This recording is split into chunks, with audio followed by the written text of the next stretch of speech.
Good morning Kohinoor, मैं हूं आपकी होस्ट हीरम। सबसे खूबसूरत दिन का आगाज हो चुका है। उम्मीद करते हैं आप सबका ये दिन बहुत अच्छे से गुजरे। नाजरीन, आज जुमा है, आप तमाम लोगों को जुमातुल मुबारक। और जुमा के बारे में नबी करीम सल्लल्लाहु अलैहि वसल्लम ने फरमाया कि तुम्हारे तमाम दिनों में से एक दिन बड़ा फजीलत वाला है और वो दिन है जुमे का। और इस दिन मुझ पर कसरत से दरूद भेजा करो, क्योंकि आपका दरूद मुझ तक पहुंचाया जाता है। और आज के दिन के बारे में कहा जाता है कि एक दिन, पूरे दिन में एक घड़ी ऐसी होती है जिसमें आपकी तमाम दुआएं जो आप दुआ करते हैं वो कबूल कर ली जाती है। जाबिर बिन अबी अब्दुल्ला ने से रवायत है कि आप नबी करीम सल्लल्लाहु अलैहि वसल्लम ने फरमाया, ये घड़ी असर और मगरिब के दरमियान में आती है। जब आप जो दुआ करते हैं वो अल्लाह ताला कबूल फरमा लेता है। अल्लाह ताला आज के दिन के सदके हमें ये जो वायरस है इसे निजात दिला दे। जो ये जो वायरस है जिसने इतनी तबाही मचाई है, आप देख सकते हैं हॉस्पिटल्स में अब तो बेड कम पड़ना शुरू हो गए। हमारे डॉक्टर्स जो हैं वो इतना टाइम दे रहे हैं हॉस्पिटल्स में। और वो क्यों बेड कम पड़ना शुरू हो गए? क्योंकि हमारी जो विक्टिम्स हैं, जो मुतासिर लोग हैं, उनकी तादाद जो है, मुतासरीन की तादाद है, वो ज़्यादा हो गई है। और वो क्यों ज़्यादा हुई? क्योंकि हमने एहतियात नहीं किया। हमने बार बार जनवरी से लेकर अभी तक बार बार बताया कि किस तरह से आपने इस वायरस से बचना है, किस तरह से अपनी हिफाजत करनी है, किस तरह से अपनी फैमिली की हिफाजत करनी है। लेकिन हमने इस पे गौर नहीं किया। उसकी वजह ये थी कि हमें लग रहा था शायद ये वायरस है या नहीं है। और जब ये पता चला कि ये वायरस है तो फिर हमने ये नहीं सोचा कि ये जो अवेयरनेस दी जा रही है ये सिर्फ सुनने की हद तक नहीं है, इस पे अमल भी करना है। हमने अमल नहीं किया, हमने डिस्टेंस नहीं रखा, हमने मास्क का इस्तेमाल नहीं किया। अब तो खैर गवर्नमेंट की तरफ से कह दिया गया है कि जो मास्क इस्तेमाल नहीं करेगा, पहनेगा नहीं, वेयर नहीं करेगा घर से बाहर जाते हुए, तो उन्हें फाइन किया जाएगा और जो भी पनिश होगी वो भी उन्हें पनिशमेंट भी मिलेगी। लेकिन अब आप मास्क पहन रहे हैं, अब आप देख रहे हैं कि सड़कों पे अगर कोई बाइक पे जा रहा है तो भी मास्क वेयर कर रहा है। लेकिन अगर आप ये पहले ही मास्क वेयर कर लेते तो ये नौबत ना आती। अब हम ये नहीं कह सकते कि हमारा जो मुल्क है उसमें जो केसेस की तादाद है वो बहुत कम है, बाकी ममालिक में बहुत ज़्यादा है, डेथ रेट बहुत ज़्यादा है। अब हम ये नहीं कह सकते क्योंकि हमारे यहाँ भी अब केसेस की तादाद बहुत ज़्यादा है और डे बाई डे ज़्यादा भी हो रही। बहुत से इलाके हैं जो सील कर दिए गए, बहुत से सोसाइटीज़ हैं जिनके बहुत से ब्लॉक है वो सील कर दिए गए हैं। वो सिर्फ इसलिए कर दिए गए क्योंकि हम लोग गैर ज़रूरी तौर पर जो है वो कहा गया था कि बाहर मत निकले, लेकिन हम लोग बोर होते थे घरों में बैठ के, तो इसलिए हम लोग बाहर निकल आए। अब हम ऐसा बाहर निकले हैं कि हमारी वजह से बहुत से लोग जो है वो भी इससे मुतासिर हो चुके हैं। खैर, इस बारे में हम डेली बात करते हैं और बात करना ज़रूरी भी है क्योंकि हमारा फ़र्ज़ है आप तक अवेयरनेस पहुंचाना, आपको अवेयर करना कि किस तरह से आप बच सकते हैं। आप सिर्फ एहतियात से बच सकते हैं, हाथ धोएं बार बार जब भी घर से बाहर आप जाते हैं और वापस आते हैं। हैंड सैनिटाइज़र आपके पास अवेलेबल है तो वेल एंड गुड, अगर नहीं है तो कोई मसला नहीं। कोई भी साबुन, नीला, पीला, ग्रीन, ऑरेंज जो भी आपके घर में मौजूद है उसे इस्तेमाल कीजिए। हाथ धोइए, अच्छे से हाथ साफ कीजिए ताकि आप भी बच सकें और आपकी फैमिली, आपके घर में जो बच्चे हैं वो भी महफूज हो सकें। ये जो दौर वक्त गुजरा हमारा, लॉकडाउन हुआ और उसके बाद कुछ वक्त लॉकडाउन को नरम भी किया गया, उसमें सबसे ज़्यादा हर डिपार्टमेंट का एक बुरा फेज चला, बुरा वक्त चला। लेकिन सैलून्स जो थे वो ज़्यादा मुतासिर हुए क्योंकि ईद जो होती है वो एक ज़बरदस्त सीज़न होता है, पूरा रमज़ान अच्छा सीज़न होता है, उसके बाद वेडिंग है। लेकिन सैलून्स में क्योंकि SOPs जितनी भी आप इख्तियार कर लीजिए, फॉलो कर लीजिए, फिर भी कहीं ना कहीं जो लोग हैं वो उतना फॉलो नहीं कर पाते। मसला बहुत ज़्यादा रहा, सैलून्स बंद रहे, कुछ ओपन हुए लेकिन उस तरह से काम नहीं चल पाया। अभी क्या किया जा रहा है सैलून्स में, कौन सी SOPs हैं जिन्हें फॉलो किया जा रहा है, अपने क्लाइंट्स को किस तरह से मनाया जा रहा है कि जनाब आपने जब हमारे पास आना है मास्क का इस्तेमाल कीजिए, क्योंकि हो सकता है आपको हमसे या हमसे आपको ये जर्म्स, ये वायरस जो है वो मुंतकिल हो जाए। इस बारे में भी बात करेंगे। और इसके साथ समर में हेयर कलर कैसा चलता है, क्योंकि हमारे यहाँ तो एक ट्रेंड है ना कि आपने स्टिक्स करानी तो कौन से कलर की करानी जी, ऐश गोल्ड कलर की करानी है क्योंकि फला बंदे को बड़ी अच्छी लग रही थी। कौन कौन से कलर होते हैं, आपके बालों का जो टेक्सचर है वो कैसा होता है और कितनी बार आपको हेयर कलर करवाना चाहिए, उसके बाद ट्रीटमेंट कौन से होते हैं, आप किस तरह से, आजकल आप देखते हैं आईलैशेस बड़ी खूबसूरत लोगों की लगना शुरू हो गई क्योंकि उन्होंने एक्सटेंशन लगवाना शुरू कर दी। इसके क्या फ़ायदे हैं, कोई नुकसान है या नहीं है, एक्सपर्ट के पास जाना चाहिए। बहुत सी चीज़ें हैं जिनके बारे में आज हम बात करेंगे। इसके अलावा क्योंकि आज जुमा भी है तो हमारे साथ ज़बरदस्त सिंगर भी हैं और कवाल भी हैं, क्योंकि हम कवाली भी सुनेंगे, कलाम भी सुनेंगे आज, और इसी तरह से हमारी गुफ्तगू भी जारी रहेगी। मैं वेलकम करना चाहूँगी हमारी ब्यूटी थेरेपिस्ट हैं, बड़ी प्यारी हमारी मेहमान हैं, आपको इतने ज़बरदस्त आइडियाज़ देती हैं, आपको बताती हैं कि घर में रह के आप कैसे खूबसूरत हो सकते हैं, नीट क्लीन कैसे हो सकते हैं, और इनके सैलून्स पे जो इतना ज़बरदस्त काम चल रहा है उसके बारे में भी हम बात करेंगे। वेलकम टू द शो सारा, कैसी कैसी हैं आप? मैं ठीक ठाक, आप कैसी हैं? मैं बिल्कुल ठीक सारा। Thank you so much Iram, आपने मुझे वेलकम किया अपने शो में। थैंक यू सो मच सारा। जो सिचुएशन है उसमें आपने हमें अपना कीमती वक्त दिया, वरना लोग डरते हुए घरों से बाहर नहीं निकल रहे, कुछ लोग। नहीं इरम, मुझे लगता है जो 5 वक्त का वजू करता है ना, आई थिंक उसको तो बिल्कुल भी ठीक है, आपको सेफ्टी मेजर्स जो हैं उन पर आपको अमल करना चाहिए। लेकिन अगर आप 5 वक्त वजू करते हैं, आप अपने आप को पाक साफ रखते हैं, प्रॉपर बात लेते हैं डेली बाहर से आकर, तो मुझे लगता है कि आप इससे बच सकते हैं। हाँ बिल्कुल, ये एक बड़ी जबरदस्त बात है। ये हमारा बिलीव है मुसलमान होने के नाते कि अगर आप 5 बार वजू करते हैं तो वो वजू भी तो आप प्रॉपर करें ना, हाफ आर्म्स हैं, आपकी फेस का अच्छे से वॉश करें। खैर सारा इस बारे में मजीद भी बात करेंगे। इनके साथ हमारे बड़े प्यारे हैं, देखने में बड़े छोटे से लेकिन इतने एक्टिव और इतना जबरदस्त काम कर रहे हैं। हर तरह के आपके बालों को कलर कर सकते हैं और आपके बालों को महफूज भी बनाते हैं, कोई आपको साइड इफेक्ट नहीं होता, बाल हेल्दी भी लगते हैं, खूबसूरत भी लगते हैं। मैं वेलकम करना चाहूंगी हेयर ड्रेसर हैं जी आज हमारे साथ अली। खुशामदीद अली, कैसे हैं आप? मैं ठीक ठाक, अल्लाह का शुक्र। अली खैरियत से हैं? ये सारी सिचुएशन में भी खुश नजर आ रहे हैं, स्माइल कर रहे हैं माशाल्लाह से। हाँ अल्हम्दुलिल्लाह, अल्लाह का शुक्र। अल्लाह का शुक्र है, जबरदस्त। और जी इनके साथ हमारे बड़े जबरदस्त कवाल भी हैं, सिंगर भी हैं। मैं वेलकम करना चाहूंगी अजर शाह का। खुशामदीद अजर, कैसे हैं आप? जी खुशामदीद, मैं अल्हम्दुलिल्लाह ठीक ठाक, शुक्र ज़ात पाक का और कोहे नूर टीम का और कोहे नूर के जो हेड हैं उनका बहुत बहुत शुक्रिया जिन्होंने मुझे मदू किया, दोबारा मदू किया। और आप कैसी हैं आप? अल्हम्दुलिल्लाह अल्हम्दुलिल्लाह, मैं बिल्कुल ठीक हूँ। और इनके साथ हारमोनियम पे वकार अहमद, खुशामदीद वकार। और जो तबला नवाज है, हमारी बड़ी खुशकिस्मती है जनाब, इनके क्रेडिट पे बड़े ज़बरदस्त गाने हैं जो हर कोई गुनगुनाता फिरता है। बोल कफारा क्या होगा, इस पर टिकटॉक भी बन रहे हैं, ये सोशल मीडिया पे भी बड़ा हिट है। उनकी टीम मेंबर हैं इम्तियाज़ हुसैन। खुशामदीद इम्तियाज़, आप कैसे हैं? सारा, जैसे मैंने जिक्र किया, लॉकडाउन में हर डिपार्टमेंट, हर शोबा मुतासिर हुआ है, लेकिन सैलून्स कुछ ज़्यादा हुए हैं क्योंकि एक सीज़न स्टार्ट होता है रमज़ान में माशाल्लाह से, वो उस तरह से नहीं चल पाया। क्या कहेंगी? अल्हम्दुलिल्लाह इरम, हम लोग तो जैसे ईद के करीब जाकर होम सर्विसेज भी देते रहे हैं, लेकिन ये था कि हमने प्रॉपर SOPs को फॉलो किया था और हम लोगों के पेज के ऊपर हमारी क्लाइंट्स के प्रॉपर रिव्यूज़ थे हमारे लिए कि हमारी टीम जाती थी। ये था कि हम लोग 1 से 2 लोगों को भेजते थे प्रॉपर किट्स के साथ, जो कि गवर्नमेंट ने हमें खुद नहीं दी, हमने खुद अपने स्टाफ के लिए बिल्कुल हमने उनको अवेल किया अपने स्टाफ को इन किट्स से। तो हम लोग तो बिल्कुल सेफ्टी मेजर्स के साथ भेजते रहे हैं, लेकिन ये था कि प्रॉपर हाइजीन का ख्याल रखा जा रहा था। अगर किसी को कोई सर्विसेज करवानी भी थी, फॉर एग्जांपल मेकअप, हम लोगों ने बहुत सी ब्राइड्स भी रेडी की हैं ईद के मौके पर, ईद के 4th डे, क्योंकि शादियां नहीं रुकी। लोगों ने अपने घरों से भी रुखसती की है, घरों में रहते हुए भी। लेकिन चाहे जितना भी सादगी से निकाह हो, ब्राइड को तो प्रॉपर तैयार होना ही होता है और उसको प्रॉपर सर्विसेज चाहिए ही होती हैं। तो अली माशाल्लाह जाकर मास्क का यूज करके, ग्लव्स के साथ, किट्स के साथ मेकअप करते रहे हैं। अरे ग्रेट, ये मतलब मुझे सारा नहीं बताया, क्योंकि जितने भी इंटरव्यूज हुए मुझे किसी भी ब्यूटी थेरेपिस्ट या किसी हेयर ड्रेसर ने नहीं बताया कि जी हम प्रॉपर किट्स का इस्तेमाल करते हुए, SOPs को फॉलो करते हुए लोगों को सर्विसेज भी दे रहे थे। जबरदस्त। तो कैसा रिस्पॉन्स रहा लोगों का? बहुत अप्रिशिएट किया। इवन स्पेशल हमारे इंस्टा दी एलिगेंस के पेज के ऊपर उन्होंने रिव्यूज दिए हैं कि हमें बहुत अच्छा लगा है कि दी एलिगेंस की टीम जो थी वो प्रॉपर किट्स के साथ आई थी।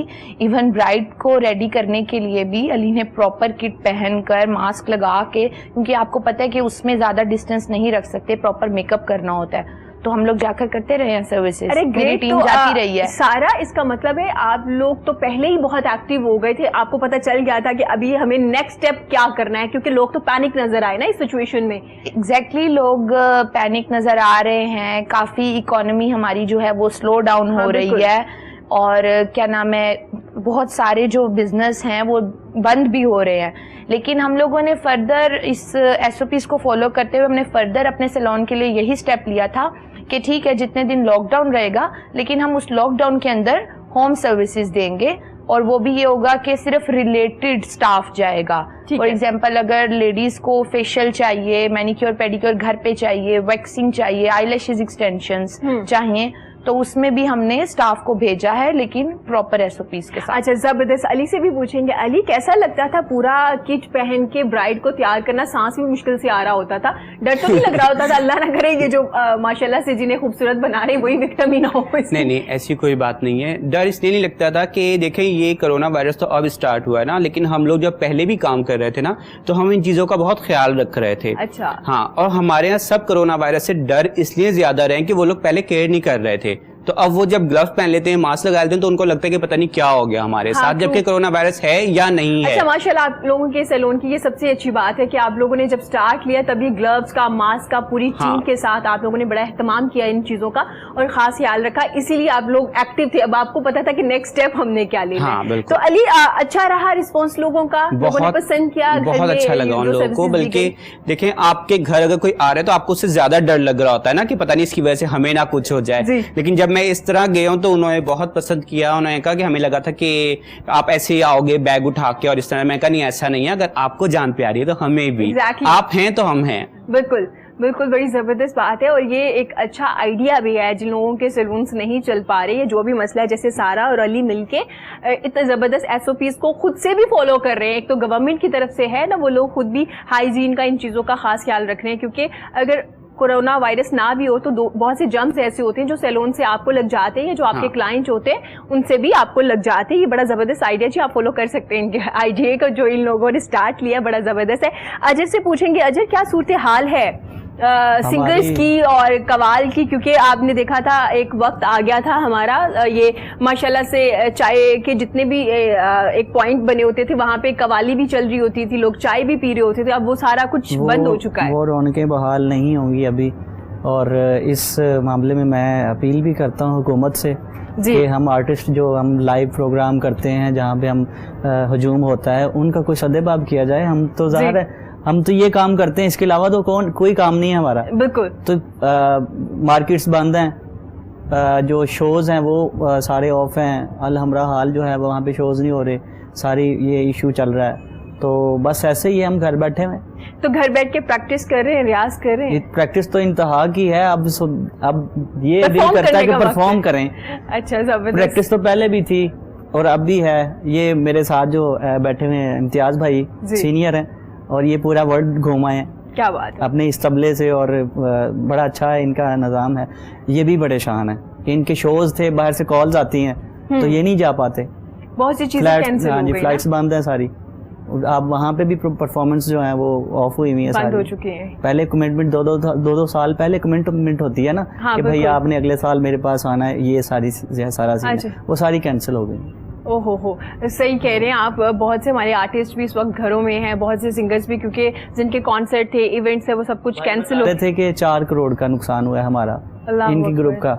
मेरा ही ग्रुप है, ज़ाहिर है, तो ज़ाहिर है मुझे भी तकलीफ होगी, हम ये जितना भी नुकसान हुआ है। लेकिन ये है कि कोशिश करते हैं कि मतलब घर में बैठ के अपने जो है रूह को राज़ी कर लें। अच्छा, ठीक हो गया। आप सही कह रही हैं, जैसे मैंने जिक्र किया हर डिपार्टमेंट में लॉस हुआ है इसी तरह सिंगिंग में, और जो आप लोगों के इवेंट थे वो सब कैंसिल हो गए, लेकिन इंशाल्लाह जो जल्दी कम बैक करेंगे और बड़े अच्छे से करेंगे, क्योंकि ये सिचुएशन ऐसे गेट टुगेदर नहीं कर सकते, क्योंकि वायरस का नहीं पता होता कैसे मुंतकिल हो सकता है एक बंदे से हुकूमत को तो थोड़ा चाहिए ना कि आर्टिस्ट को थोड़ा सा देखें कि यार अगला आप सब कुछ बंद कर रहे हैं, ठीक है, उसका कोई जरिया मुआश नहीं है। हाँ जी, हुकूमत को चाहिए कि इसके बारे में थोड़ा सा ख्याल। बिल्कुल अजय, गवर्नमेंट जितना हो सकता था उन्होंने किया, वो 12,000 वाला पैकेज भी दिया, अभी भी बहुत से मुखय्यर हजरात भी हेल्प करे, लेकिन इसमें मैं थोड़ा सा डिसएग्री इसलिए भी करती हूँ कि आप लोगों की जो बरादरी है, लाइक एक डिपार्टमेंट है जैसे सैलून्स वाले हैं, फिर सिंगर हैं, फिर आर्टिस्ट हैं, फिर एक्टर हैं, तो मेरा ख्याल है कि आप लोगों को भी मिलजुल के एक दूसरे को हेल्प करनी चाहिए। जो लोग आप में से बहुत अच्छा कमा रहे, अर्न कर रहे हैं, तो इसी तरह से सर्कल चल जाएगा। गवर्नमेंट भी कर रही है जहां तक पॉसिबल है, मजीद आपने जैसे रिक्वेस्ट की है, इंशाल्लाह वो मजीद भी करेंगे, लेकिन ये जो सिचुएशन है इसमें हमें एक दूसरे को हेल्प करनी पड़ेगी। वो तो जरूरी है, वो जरूरी, काउंसिल तो बनी हुई है, लेकिन वो उस पे अमल पैरा कोई नहीं है, अमल पैरा कोई नहीं है, ये सिचुएशन आती है। सारा से पूछेंगे, सारा समर आ गया है और विंटर चला गया है, अब देख रहे हैं रंग ही रंग खूबसूरत नजर आ रहे होते हैं, तो क्या चेंजिंग आती है सैलून्स में, मेकअप में, हेयर में, चीजें चेंज होती हैं या उसी तरह से चल रही हैं चीजें? चेंज आता है, सॉफ्ट मेकअप आ जाता है, मैसी बन्स आ जाते हैं। अब ज़्यादातर बाल खुले को प्रेफरेंस नहीं दी जा रही, बन्स को प्रेफरेंस दी जा रही है और बिल्कुल लाइट मेकअप किया जा रहा है। शिमरी मेकअप जो होता है वो अवॉइड हो जाता है समर के अंदर। तो काफी डिफरेंस है विंटर और समर। ठीक हो गया सारा। जैसे आपने कहा बन का जिक्र किया, वो सेंटर मांग के साथ बड़ा खूबसूरत लग रहा होता है, लेकिन क्या उसके साथ आपका मेकअप भी चेंज होता है? सबसे पहली बात है कि जो सेंट्रल मांग की आप बात कर रहे हैं, पार्टीशंस, मिड पार्टीशन, ये हर एक के ऊपर सूट नहीं करती। ठीक हो गया। बहुत ज्यादा अगर चबी फेस होगा और आप उसके अंदर मिड पार्टीशन कर लेंगे तो वो बिल्कुल आपका जो फेस होगा काफी ब्रॉड लगेगा। तो इसके लिए होता है कि आप फ्लिक के साथ साइड पिन लगा के साइड बन बना लें तो वो ज्यादा अच्छा लगेगा। ठीक हो गया सारा। इसका मतलब है कि हमें तस्वीरें देख के किसी भी एक्टर या एक्ट्रेसेस जो हैं हमारी, उनको फॉलो नहीं करना कि फलां ने किया था तो वो अच्छा लग रहा है तो मुझे भी करना है। बिल्कुल, अल्लाह ने सबके फीचर्स अलग अलग बनाए हैं, तो फिर उन फीचर्स का देखें, मेकअप कर लेना और हेयर स्टाइलिंग कर लेना, ये होता है कि आप जो अल्लाह ने खूबसूरत फीचर्स बनाए हैं उनको मजीद खूबसूरत करते हो आप। ठीक है, ये सब चीजें करके तो वो चीजें करनी चाहिए जो आपके फीचर्स के अकॉर्डिंग हो, ना कि पिक्चर देख के। हाँ बिल्कुल, और अल्लाह ताला ने सब लोगों को इतना खूबसूरत बनाया और हर किसी का अपने अपने फीचर्स हैं। सारा, आपने मेकअप का जिक्र किया कि सॉफ्ट मेकअप आ जाता है। ये जो सॉफ्ट मेकअप होता है, क्या उसमें तमाम चीजें इस्तेमाल होती हैं? आपका कंसीलर, आपका कंटूर, या नहीं आपको बस लाइट लाइट सा बेस के साथ आपने वो करना होता है अपना मेकअप? नहीं, आपका इसमें ये होता है कि आप अगर डेली बेसिस पे बाहर जा रहे हैं, वैसे तो आजकल कम ही लोग बाहर जा रहे हैं, तो आप ये होता है कि आप सनब्लॉक का यूज करें। ठीक है, इसके अलावा आप बिल्कुल लाइट मेकअप के साथ, लाइट बेस के साथ आप बिल्कुल सॉफ्ट ब्लश ऑन यूज करें जी। ठीक है, और वाटरप्रूफ जो है आप मस्कारा और वाटरप्रूफ जो है आप आईलाइनर यूज करें, क्योंकि आपको पता है स्वेटिंग होती है जिसकी वजह से काफी वो मेल्ट होकर काफी फैल जाता है, जिसकी वजह से आईज ठीक नहीं लगती। और लाइट कलर्स चलते हैं क्योंकि पहनने में भी, सॉफ्ट कलर चलते हैं शर्ट्स में भी, तो आप लिप कलर भी सॉफ्ट यूज करें, ना कि इतने ब्लश करते हुए डार्क रेड नहीं। ये कलर्स नहीं समझ में अच्छे लगते। जब अगर नॉर्मल कोई ऑफिस जा रहा है या बाहर जा रहा है कॉफी पे या किसी भी लंच पे, तो उनका मेकअप और टीवी में नजर आने वाले लोगों का मेकअप डिफरेंट होता है। एग्जैक्टली बहुत ज़्यादा डिफरेंस होता है। अगर आप नॉर्मल पार्टीज में जा रहे हैं या नॉर्मल गेट टुगेदर्स में जा रहे हैं तो बिल्कुल नॉर्मल सॉफ्ट लुक देनी चाहिए आपको अपनी पर्सनालिटी को। हाँ, आप उसके साथ आजकल बहुत प्यारे प्यारे इयररिंग्स चल रहे हैं, जैसे आपने भी बहुत खूबसूरत पहने हुए हैं। बिल्कुल, बल्कि आपकी एक्सेसरीज बहुत मैटर करती हैं सॉफ्ट लुक मेकअप के साथ। आपने ये नहीं करना कि आपने मेकअप इतना डार्क कर लेना है अपने आप को इनहेंस और प्रोमिनेंट करने के लिए, बल्कि आपने उसके साथ एक्सेसरीज ऐसी पहननी है, थोड़े टैकी से आप इयररिंग्स पहने, कुछ आप ब्रेसलेट्स वगैरह पहन लें। ठीक है, और सॉफ्ट लुक, सॉफ्ट लिपस्टिक लगाएं, सॉफ्ट ब्लश ऑन लगाएं, तो अच्छा, अब माशाल्लाह से इसका मतलब है जो एसेसरीज हैं आपकी बड़ी मैटर कर रही होती है आपके मेकअप के साथ। जहाँ मेकअप आर्टिस्ट का बड़ा रोल होता है ना, वहाँ पे आपकी ज्वेलरी का भी बड़ा रोल होता है। अब मेकअप आर्टिस्ट या हेयर ड्रेसर कितना आपको सजा सकते हैं, अगर आपकी ज्वेलरी ऊपर नहीं जा रही या आपने बहुत ज्यादा हैवी है, बहुत लाइट कर रही है, ये दोनों चीजें साथ एक दूसरे के साथ जा रही होती है। अली, बालों का मसला हमेशा लोगों को रहता है। आपके माशाल्लाह बाल काफी हैवी लग रहे हैं, माशाल्लाह माशाल्लाह। तो लोग बाल उतरना शुरू हो जाते हैं बहुत ज्यादा, कुछ वेदर चेंज होता है तब भी ऐसा मसला आता है। तो अली, कोई देसी टोटका भी है आपके पास बालों का, शैम्पू के साथ, या कोई ऐसी चीज जो आप वीक में 1-2 बार अप्लाई करें आपके बाल ठीक रहते हैं? बिल्कुल है। हम लोगों ने, हमारा सिर्फ फोकस जो होता है वो हमारे शैम्पू और कंडीशनर के ऊपर होता है। हम कहते हैं शैम्पू और कंडीशनर हमें इतना अच्छा मिल जाए उसके बाद हमें कुछ ना करना पड़े।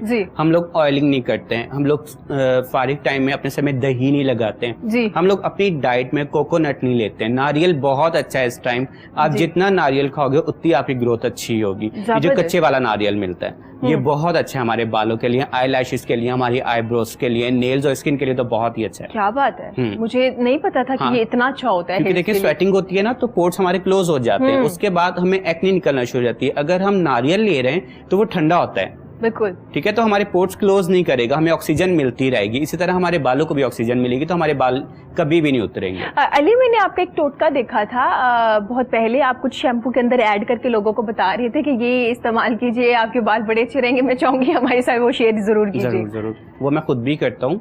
मैं कोई भी शैम्पू आप ले लो, किसी भी ब्रांड, कोई मसला नहीं है, कोई भी ब्रांड का आप एक शैम्पू ले लो, लेकिन एक बॉटल के अंदर आप 2 या 3 चमचे ये जो पहाड़ी नमक होता है ना, हाँ। वो आप मिक्स कर लो, आप उसे रख लो, आज आप बना लो और दूसरे दिन से आप उसे यूज करना शुरू करो। ठीक है। आपके स्कैल्प पे डैंड्रफ है, फंगस है, या आपका पोर्स क्लोज हो गया है या ओपन हो गया, इतना ओपन कि आपका हेयर फॉल कर रहा है, तो फौरन ठीक हो जाएगा। जबरदस्त, 2 से 3 वॉश में है ये ना, इतना जी मुश्किल भी बिल्कुल, नहीं है। 2 से 3 वॉश में ठीक हो गया। कोई भी शैम्पू ले उसके अंदर मिक्स कर ले, कितनी पहाड़ी क्वांटिटी नमक। होनी चाहिए आपकी? अगर बड़ी बॉटल है तो आप 2 स्पून कर लें, काफी है। बहुत है। उसे आप जब भी आप शावर लें तब इस्तेमाल हाँ, कर बस लीजिए। शावर लेते हैं ख्याल रखते हैं कि आइज में ना आ जाए। हाँ, जाहिर है नमक कोई- है ना वो। बिल्कुल, कोई भी शैम्पू वैसे कोई भी नहीं जाना शैम्पू, चाहिए, हाँ। उससे आईज में मसला हो जाता है। बड़ा जबरदस्त ये और बड़ा आसान सा है, सस्ता सा है। पहाड़ी हाँ, नमक ना, पहाड़ी मुझे नमक। थोड़ा पिंक होता है, देसी नमक भी उन्हें कहा जाता है। बिल्कुल उसे पीस के उसमें मिक्स कर लें। जबरदस्त। तो ये आप घरों में रह के इस्तेमाल कर सकते हैं, क्योंकि अली के आप बाल देख सकते हैं कितने जबरदस्त शाइन भी कर रहे हैं और हेल्दी भी है, और वो हेयर ड्रेसर भी है। जाहिर है वो एक अच्छा टोटका बता रहा है, वरना उसने कहना था आओ मेरे सैलून में आपको ट्रीटमेंट देता हूँ और फिर आप देखिएगा। वैसे ट्रीटमेंट भी बहुत ज्यादा अच्छे हैं बहुत आप अच्छे लोगों होते हैं, के ना बहुत हेयर्स अच्छे, के। हाँ। तो अली मुझे बता दीजिए, कोई ट्रीटमेंट है जो आपकी हेयर फॉल को रोक देता है? ये तो देसी टोटका है ना जो बिल्कुल, आप घर में इस्तेमाल बिल्कुल। करेंगे, इसके अलावा भी कुछ है आपके सैलून्स में? बहुत सारे ट्रीटमेंट्स हैं, लेकिन डिपेंड करता है आपका टेक्सचर कैसा है, आपका स्कैल्प कैसा है, जी क्योंकि हर चीज हर एक के लिए नहीं बनी ना। ठीक हो गया। जबरदस्त। इसके लिए अली के सैलून जाना पड़ेगा, पहले बाल चेक करवाने पड़ेंगे। जी आपके बाल कैसे हैं और किस हद तक आपने खराब कर लिए हैं अपने बाल, उसके बाद ट्रीटमेंट स्टार्ट होगा। सारा आईलैशेस जो है आपकी एक्सटेंशन, वो स्पेशलिटी है माशाल्लाह से, आप लोग बड़े ज़बरदस्त तरीके से लगा रहे होते हैं। तो सारा मैं चाहूँगी मुझे बताइएगा कौन कौन सी टाइप है इसकी और आपकी फेस पे कौन सी सूट करती है अगर रूटीन में आपने लगवानी हो? देखिए ये डिपेंड करता है कि अगर आप फॉर एग्जांपल डेली जॉबियन है, हाँ जी। आपने जॉब वगैरह करनी होती है, तो डेली इतना टाइम नहीं होता कि हम प्रॉपर पूरा मेकअप करें, जी। ठीक है। तो आईलैशेस जो होती है वो आपकी आंखों की खूबसूरती को, आईलैशेस एक्सटेंशन जो आप करवाते हैं, बढ़ाती है, ठीक हो ठीक है। अगर फॉर एग्जांपल कोई, ये डिपेंड करता है, वेरी टू वेरी करता है आपके फंक्शन के अकॉर्डिंग। फॉर एग्जांपल आप कोई शादी का फंक्शन आ रहा है, या फिर स्पेशली जो नई दुल्हनें होती हैं वो बहुत प्रेफर करती हैं आईलैशेस लगवाने को, और वो लोग लगवाती हैं फुल लेंथ आईलैशेस, ताकि 1-2 महीने उनको जैसे दावत वगैरह पे जाना हो तो जस्ट लिप कलर अप्लाई करें, और लैशेस क्योंकि पहले से ही लगी होती हैं तो इतना मेकअप अप्लाई करना नहीं पड़ता। लेकिन अगर आप नॉर्मल रूटीन में, तो इसमें ये होता है कि आप मीडियम साइज में लगवाएं, यानी कि मिक्स लगवा लें लैशेस, ठीक है। फुल लेंथ मत लगवाएं, मिक्स लैशेस लगवा लें तो वो भी बहुत अच्छी लगती हैं डेली यूज के लिए। ज़बरदस्त। इसका मतलब है जब अगर आपकी शादी हो रही हो तो आप पहले ही प्लान कर लीजिए, अगर आईलैशेस अच्छी लगी होंगी और अच्छी क्वांटिटी की लगी होगी और एक्सपर्ट से अगर आपने लगवाई होंगी तो आपको ज़्यादा ज़रूरत नहीं पड़ेगी इतना खपखपा करने की कि भाई जी मेरा आई मेकअप रहता है, फला रहता है, ये रहता है। आईलैशेस से रिलेटेड मैं आपसे एक बात कहना चाहूंगा, लोगों के माइंड में बना हुआ है कि आईलैशेस एक्सटेंशन सिर्फ लड़कियां ही करवा सकती हैं। अच्छा, ऐसा बिल्कुल नहीं। देखें, आईलैशेस हमारी जो है ना, अल्लाह ताला ने लड़कियों की और लड़कों की सबकी बनाई है, बिल्कुल ठीक है। अगर आपकी आईलैशेस नेचुरल ही हैं, क्योंकि बहुत से लोगों की, लड़कों की ज्यादातर बहुत लाइट होती हैं आईलैशेस, ठीक है, तो वो बिल्कुल नेचुरल आईलैशेस लगवा सकते हैं। उसका मतलब ये नहीं कि आप आर्टिफिशियल लगोगे, नेचुरल जितनी होती है जितनी अल्लाह ताला ने आपकी अपनी बनाई होती हैं, ठीक है। उसके ऊपर एक एक बाल हम अटैच करते हैं बस। उससे क्या होता है, हल्का सा वॉल्यूम आ जाता है और आपकी आई शेप इनहेंस हो जाती है। ठीक हो गया। मतलब इसमें कोई मसला नहीं है, इसका करवा कोई कंसर्न मसला नहीं है, बिल्कुल पता ही नहीं आपकी चलता। स्किन से नहीं है कि आप स्किन के ऊपर इसको अप्लाई करते हैं, बिल्कुल नहीं। एक्सटेंशन जैसे हेयर एक्सटेंशन होती है, बाल के साथ बाल डिटैच किया जाता है, इसी तरह आपकी आईलैश के साथ जो होता है, दूसरा जो होता है बाल, वो हम डिटैच करते हैं जिससे वो एक्सटेंड कर जाता है, ठीक है। और ये हम मोस्टली प्रेफर कर रहे हैं जो मॉडल्स लड़के हैं, ठीक है, जिनको अपने पोर्टफोलियो बनाने होते हैं और उनकी लैशेस जो होती हैं वो बहुत लाइट होती हैं, तो वो इसमें क्या नाम है, नेचुरल लगवा कर अपना पोर्टफोलियो बनवा सकते हैं। सारा बजाय कि आप बाहर से लेके आए और लगवाएं, वो ऑकवर्ड लगती है ना बॉयज को लगाते हुए। अगर आप परमानेंट लगवा लेते हो ज्यादा अच्छा है। अब बॉयज को मस्कारा बहुत बुरा लगता है, पिक्चर्स में डिफरेंट आ रहा होता है बिल्कुल। बहुत सारे टर्किश मॉडल्स हैं और एक्टर्स हैं जिन्होंने आईलैशेस करवाई हुई हैं और हम उन्हें देख के बड़े खुश हो रहे होते हैं कि वाह यार ये क्या है। हाँ बिल्कुल, तो उन्होंने एक्सटेंशन लगवाई थी। एग्जैक्टली, आप मस्कारा, क्योंकि बहुत सारे लोग जो फीमेल्स हमसे आईलैशेस लगवाती हैं वो मस्कारा अप्लाई कर देती हैं, जबकि लैशेस इसीलिए लगवाई जाती हैं कि आपको आंखों पे मस्कारा ना लगाना पड़े। ठीक हो क्या? एग्जैक्टली। क्या आपको वो भर भर के मस्कारा ना लगाना पड़े? लड़कियों को तो फिर सूट कर जाता है, कुछ लोगों को नहीं सूट करता, कुछ बॉयज लगाते भी हैं, ठीक है अगर उनका डिपार्टमेंट है या वो इस फील्ड से रिलेटेड है, लेकिन ये बड़ी अच्छी बात है। और देखा एक नई चीज मिल गई हमें इनके सैलून से, वो ये है कि आप मर्द हजरात भी जाके, अगर कुछ लोग बीमारी की वजह से भी आपके आईलैशेस चली जाती हैं, कम हो जाती हैं, गिर जाती हैं, तो भी आप जाके लगवा सकते हैं। पॉसिबल है ना जी सारा? एग्जैक्टली। हम उसके लिए जो हम लोगों ने एक SOP बनाया हुआ है कि आप अपने रिलेटेड डॉक्टर से एक स्टेटमेंट लिखवा लाएं, ठीक है, या एक सर्टिफिकेट बनवा लें कि वो आपको परमिट कर रहा है कि आपकी जो लैशेस गिर गई हैं, आपको ये प्रॉब्लम थी जिसकी वजह से लैशेस गिर गई हैं, अब आप ठीक हो तो आप आकर लैशेस एक्सटेंशन करवा सकते हैं। ठीक हो गया। एक्चुअली इसका कंसर्न मैंने आपको पहले भी बताया कि स्किन से नहीं है, ठीक है, ये तो सिर्फ बाल के ऊपर बाल डिटैच करना है, तो ये इतना हार्मफुल नहीं है। लोगों को लगता है हम लैशेस लगवाएंगे 2 घंटे हमारी आंखें बंद रहेंगी, पता नहीं हमारे साथ क्या होगा, जबकि आपके एक एक बाल के साथ एक एक बाल लग रहा होता है। दैट्स वाई वो टाइम ज्यादा लेता है ये और बड़े बिल्कुल ध्यान से लगाना। तो सबको लगता है कि ये शायद 2 घंटे का लोग डरते ऑपरेट हैं है। देख के कि पता नहीं निडल के साथ कर रहे होंगे कुछ, ऐसा कुछ भी नहीं है। अच्छा ठीक है, मतलब आराम से आपकी एक आपको पता भी नहीं बाल के चलता। साथ भी नहीं वो कर होता। लेते हैं। ठीक हो क्या? अच्छा सारा, जैसे आप जिक्र कर रहे थे कि अगर आपको क्लियर कर दिया आपके डॉक्टर ने, उसकी पूरी मेडिकल हिस्ट्री जो है वो अगर वो आपके पास लेके आए, उसके बाद आप उनको लगा सकते हैं, ताकि वो लोग भी कॉन्फिडेंट उनमें भी फील हो ना कि भाई हमारी आईलैशेस भी हैं। ये बड़ी जबरदस्त बात है और इससे कोई नुकसान नहीं है, सबसे बड़ी बात ये है। एग्जैक्टली। इवन बहुत सारे जो लोग होते हैं वो रिकवरी के बाद उनकी आईब्रोज भी गिर जाती हैं, तो हम लोग उसके लिए भी हमारे पास सोल्यूशन होता है। हम लोग करते हैं माइक्रो ब्लेडिंग।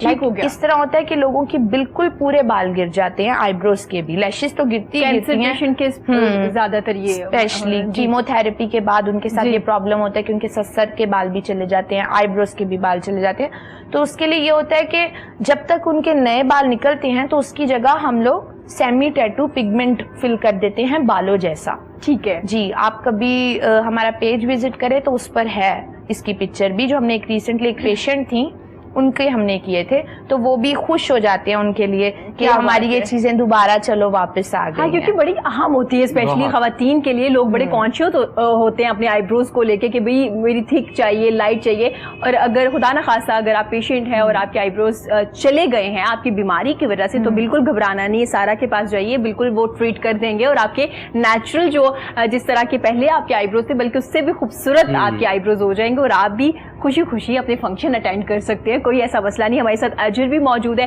तो अजर, आज जुमा भी है, तो मेरा ख्याल है आप कोई खूबसूरत सा कलाम कवाली जो आपका दिल चाहे आप हमें सुनाइए। जी, मैं आप सरकार की शान में आपको सुनाऊंगा जरूर। जब आप सरकार का ज़हूर हुआ, अल्लाह पाक ने सूरत पाक मोहम्मद मुस्तफ़ा सरकार बनाई, तो ऐसी सूरत बनाई कि खुद ही शैदा हो गया, क्या हैरान हो गया कि ये मुझसे बनी ही नहीं। तो फिर तारीफ, वही तारीफ आपकी समातों की नजर करें। जरूर।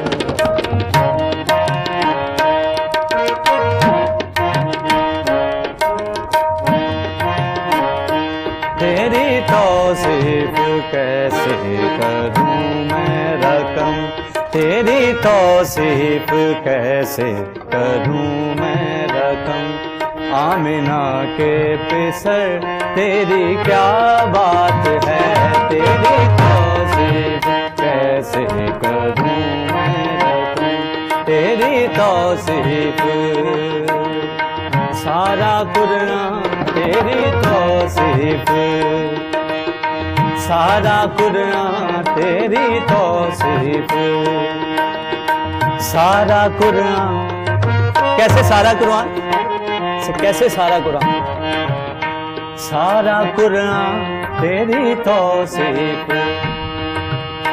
सारा कुरान, सारा कुरान, सैयदा ताहिरा मुताहिरा सिद्दीका कुबरा मासूमा मुअज़्ज़मा ज़किया रज़िया पाक आमिना देख कर और गोद में लेकर कहने लगी, सारा कुरान तेरी तौसीफ, सारा कुरान तेरी तौसीफ कैसे करूं मैं रकम, तेरी तौसीफ कैसे करूं मैं रकम। आमिना के पिसर तेरी क्या बात है, तेरी तौसीफ, तेरी तौसीफ कैसे करूं मैं रकम।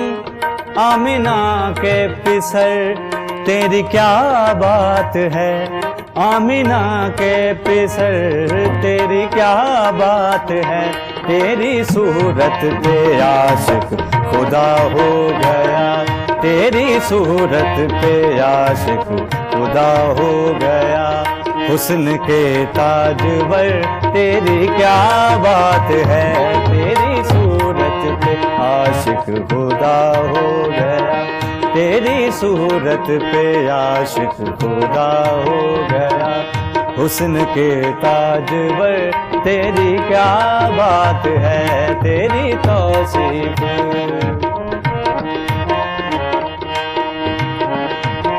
हसीना जमीला दा मुंह मोड़ दिता, हसीना जमीला दा मुंह मोड़, हसीना जमीला दा मुंह मोड़ दिता। मुहम्मद बना के कलम तोड़ दिता, तेरी तौसीफ कैसे करूं मैं रकम, तेरी तौसीफ कैसे करूं मैं रकम। आप सरकार की जब आमद हुई ना, तो पाक मोहम्मद मुस्तफ़ा ने आप सरकार को तख्लीक किया।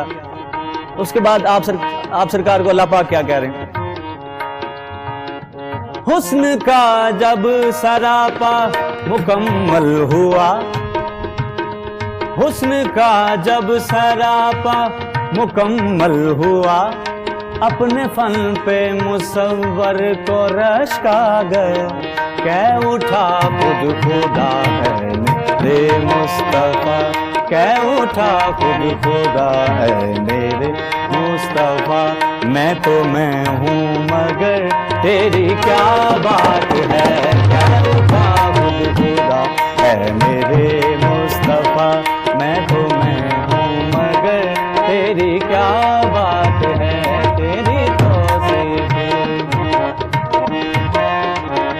तेरी तौसीफ।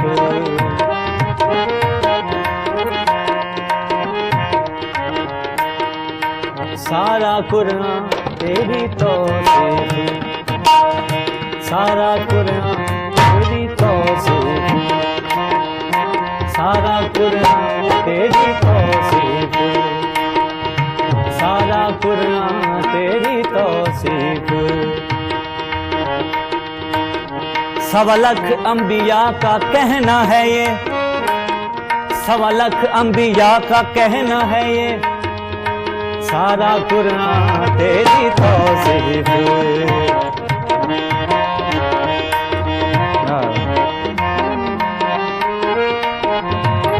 तेरी तौसीफ कैसे करूं मैं। आमिना के पिसर तेरी क्या बात है, तेरी तौसीफ कैसे करूं मैं रकम, तेरी तौसीफ कैसे करूं मैं रकम, तेरी तौसीफ कैसे करूं मैं रकम। आमिना के पिसर तेरी क्या बात है, आमिना के पिसर तेरी क्या बात है। तेरी सूरत पे आशिक खुदा हो गया, तेरी सूरत पे आशिक खुदा हो गया। हुस्न के ताजवर तेरी क्या बात है, तेरी तौसीफ कैसे करूं मैं रकम, तेरी तौसीफ कैसे करूं मैं रकम।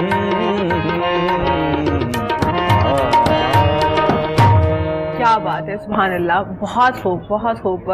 बड़े अच्छे से आपने तबला प्ले किया, हारमोनियम बड़ा ज़बरदस्त आपने प्ले किया और आपने बहुत ही अच्छे से इसको पढ़ा और बड़ा एक ज़बरदस्त आप लोगों का कॉम्बिनेशन है और बड़े अच्छे से इसका मतलब एक टीम बड़ी मैच करती है आपके साथ। बहुत ज़्यादा मेन चीज़ होती, मैं अकेला कुछ भी नहीं कर सकता, तबले वाले भाई अकेला कुछ नहीं कर सकते, हारमोनियम वाले भाई अकेला नहीं कुछ कर सकते, ये टीम का काम है। कव्वाली बेसिकली कॉल है, सूफिया का कॉल। बिल्कुल। कव्वाली का मतलब है कि कॉल पेश करना, तो कॉल ऐसे पेश होता है कि 10 बंदे बड़े अदब से, ये तो हमारी मजबूरी है कि हम चेयर्स पे बैठे डिस्टेंस हमने रखना हाँ जी, है। कवाली ऐसा होती है अल्लाह की जमीन के ऊपर बैठ के, तो उसके अल्लाह के वली की बात करना, क्या बात? उसके वली की ने जो कहा है हक सच का, वो पैगाम लोगों तक पहुंचाना। अच्छा अजय, हमारे यहाँ बड़े ज़बरदस्त सिंगर हैं जो गा भी बड़ा अच्छा रहे, लेकिन जो कवाली पढ़ने वाले लोग होते हैं उनका वोकल बड़ा ज़बरदस्त होता है, बड़ा सुर बड़े पक्के होते हैं, तो इनका रियाज क्या मुख्तलिफ होता है ये जो प्रैक्टिस करते हैं दूसरे सिंगर से, या बहुत ज़्यादा टाइम देना पड़ता है? वो म्यूजिक में सबसे जो सब लोग जितने भी सीनियर है ना, वो कह गए हैं, जो गुजर गए हैं जी, वो कह गए हैं कि म्यूजिक में सबसे मुश्किल काम कवाली है। सबसे मुश्किल काम सबसे मुश्किल काम कवाली है। बाकी चीजें जितनी भी हैं, रॉक पॉप जो भी है, वो बाद में आता है। सबसे पहले मुश्किल कवाली है, क्योंकि कवाली ने आपको सांस नहीं देना। बिल्कुल, आपने लगातार 2 घंटे लगे रहना है। गला अगर आपका खराब है तो खराब, वहां पे आपने पढ़ना है। आप फंस गए हैं, मतलब कोई भी अगर वैसे बात करे, आप फंस गए हैं, आपने पढ़ना है। ये यानी गैप नहीं हो सकता इसमें कि आप पीछे ट्रैक लगा के तो आप आवाम को, ऑडियंस को जो एंटरटेन कर रहे हैं, वो वाला सीन नहीं। कवाली में ऐसा नहीं हो सकता, ऐसा सीन है ही नहीं। थोड़ा सा भी आप आगे पीछे हो गए तो सारी लय खत्म, सारी प्रोग्राम की बेड़ा क्योंकि गर्क 10 लोग आपके साथ मुंसलिक होते हैं, मिनिमम मैक्सिमम 10 से 12 लोग होते हैं, और सबका एक साथ पढ़ना और साथ ही हारमोनियम, और ये बड़ा मुश्किल काम है। जब आप लोग रिहर्सल करते हो तो तमाम लोग साथ इकट्ठे कर रहे होते हैं। ऐसे ही होता है रिहर्सल, एक दूसरे के माइंड को समझना होता है। हारमोनियम वाले भाई मुझे समझेंगे, मैं इनको समझूंगा, तबले वाले को मुझे समझना चाहिए, वो मुझे समझेंगे। इस तरह कोऑर्डिनेट जो है ना आपस में, वो लाजमी है।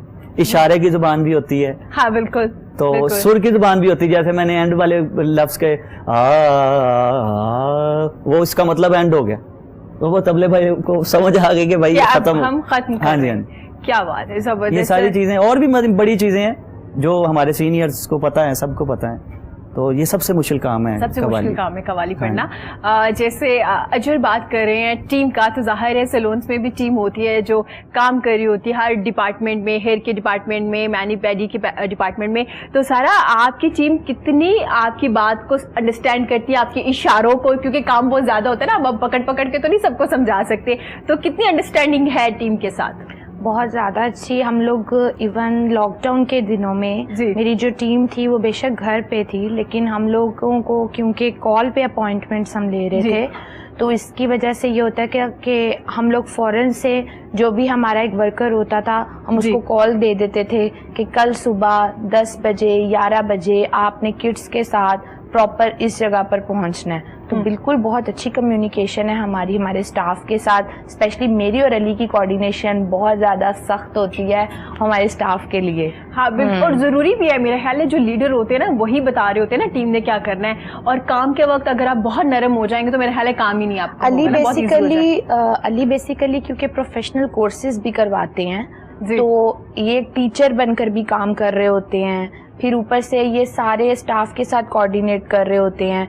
इवन बहुत सारे लोग हमसे प्रोफेशनल कोर्सेज करने के लिए इधर लॉकडाउन के डेज में भी आए। अच्छा।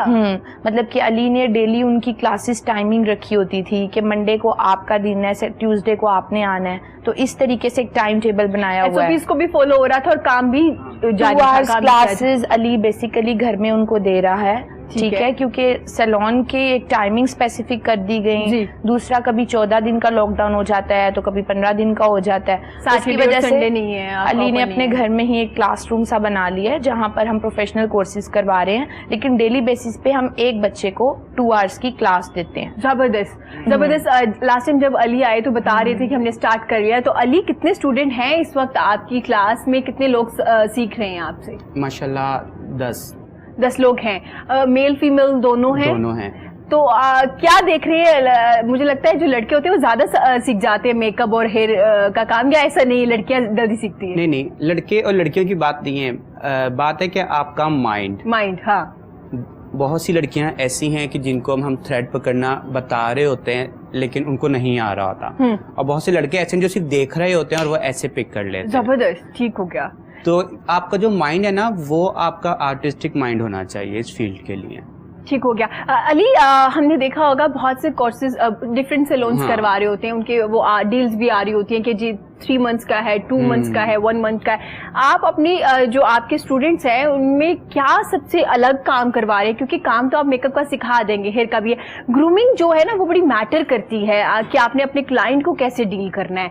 तो ये मैं पूछना चाहूंगी, क्या आप लोग इसकी क्लासेस भी दे रहे हैं अपने स्टूडेंट्स को? हमारा 2 मंथ का कोर्स है जी। उसके बाद 1 मंथ हम उन्हें मौका देते हैं कि वो फ्लोर पे काम करें। अच्छा, जबरदस्त। हाँ, और जब प्रैक्टिकल काम करवा रहे हैं। हाँ, अपने सामने, ताकि हमें पता चले वो क्लाइंट किस तरह ले रहे हैं, वो क्लाइंट से डिस्कशन कैसे कर रहे हैं, ठीक है। और हम जब खुद क्लाइंट से बात कर रहे होते हैं तो हम कहते हैं कि आप हमें देखो, हमारे साथ रहो। फॉर एग्जाम्पल मैं शेड कार्ड खोल के क्लाइंट के सामने बैठा हूँ तो उसको मैं अपने पास बिठाऊंगा कि आप देखो मैं किस तरह उन्हें समझा रहा हूँ, ताकि बाद में आपको प्रॉब्लम ना हो। लोग आपको सिर्फ ब्रश पकड़ना सिखाए थे, ये नहीं बताते कि इसको चलाना कहाँ पे। बिल्कुल, अभी आप पे डिपेंड कर रहा होता है। वहां जाके आप खुद सोचो कि क्या मैं वॉल पेंट करूँ या फेस।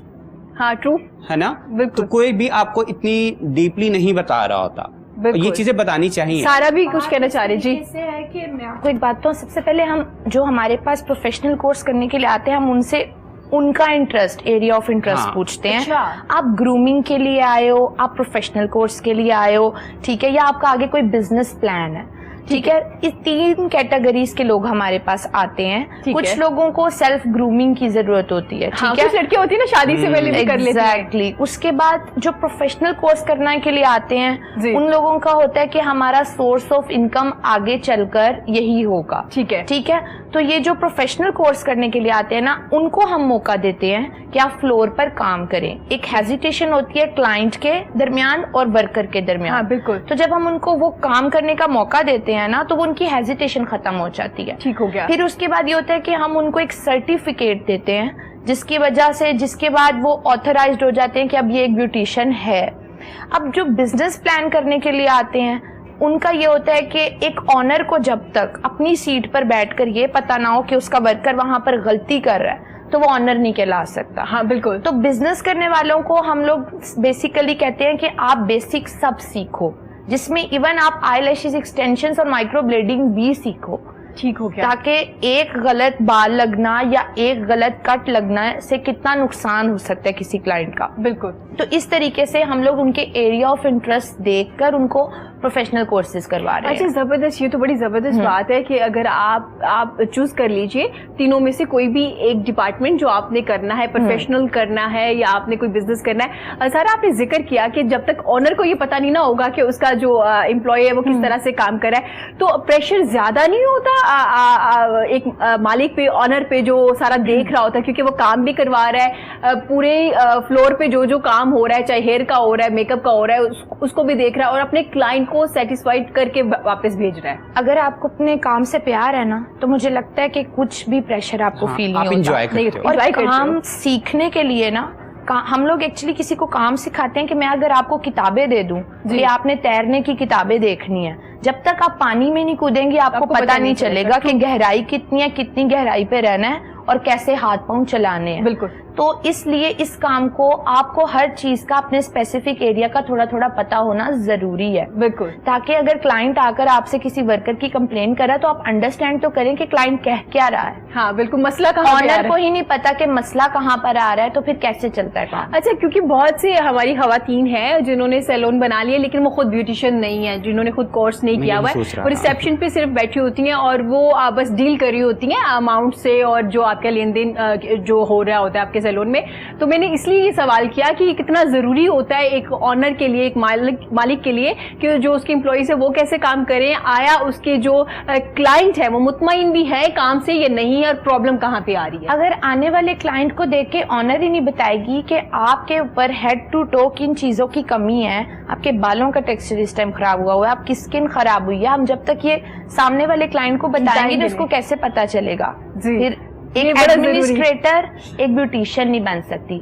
आई एम लेक्चरर, मैं वैसे स्टडी फील्ड से कंसल्ट करती हूँ, लेकिन मेरा जो पैशन है वो टीचिंग है, लेकिन मेरा जो बिजनेस है उसको मुझे सीखना पड़ा। क्लास में ये तो नहीं बताती फला बच्चे आज आपके आईब्रोज अच्छे नहीं बने, काइंडली इन नेक्स्ट टाइम अच्छे आईब्रोज करवाना, साथ साथ बता तो नहीं रही होती, गाइड तो नहीं कर रही होती कि यार ये बालों का कलर अच्छा लग रहा है। स्टूडेंट्स को, जो स्टूडेंट लाइफ में बच्चियां होती हैं, उनको ये जरूर कहती हूँ कि बेटे एटलीस्ट आपको सेल्फ ग्रूमिंग आनी चाहिए। ये बहुत जरूरी है लड़कियों के लिए स्पेशली ना, अगले घर जाना होता है और आजकल लोग ज्यादा जजमेंटल भी रही हैं, तो जरा चीजों को उनको हाँ, और बनना आपने सवरना ये आना बात बहुत चाहिए। अच्छी करी है कि बहुत सारे सैलून में ऑनर ऐसे हैं कि वो सिर्फ इसलिए बैठे हुए हैं, बस काउंटर बिल्कुल। पे क्लाइंट आई, उन्होंने सिर्फ उनका फोकस क्लाइंट के फेस पे नहीं, उसके बैग पे है कि ये कौन से ब्रांड का बैग है। बिल्कुल ठीक है, और इसने इतना महंगा बैग लिया हुआ है तो उसके अंदर क्या होगा। हाँ, ठीक है, बहुत सारे सैलून ऐसे, बहुत बड़े बड़े सैलून खत्म इसलिए हुए हैं, मैं ये बताना चाह रहा हूँ कि वो खुद प्रोफेशनल कोच की तरफ आते ही नहीं है।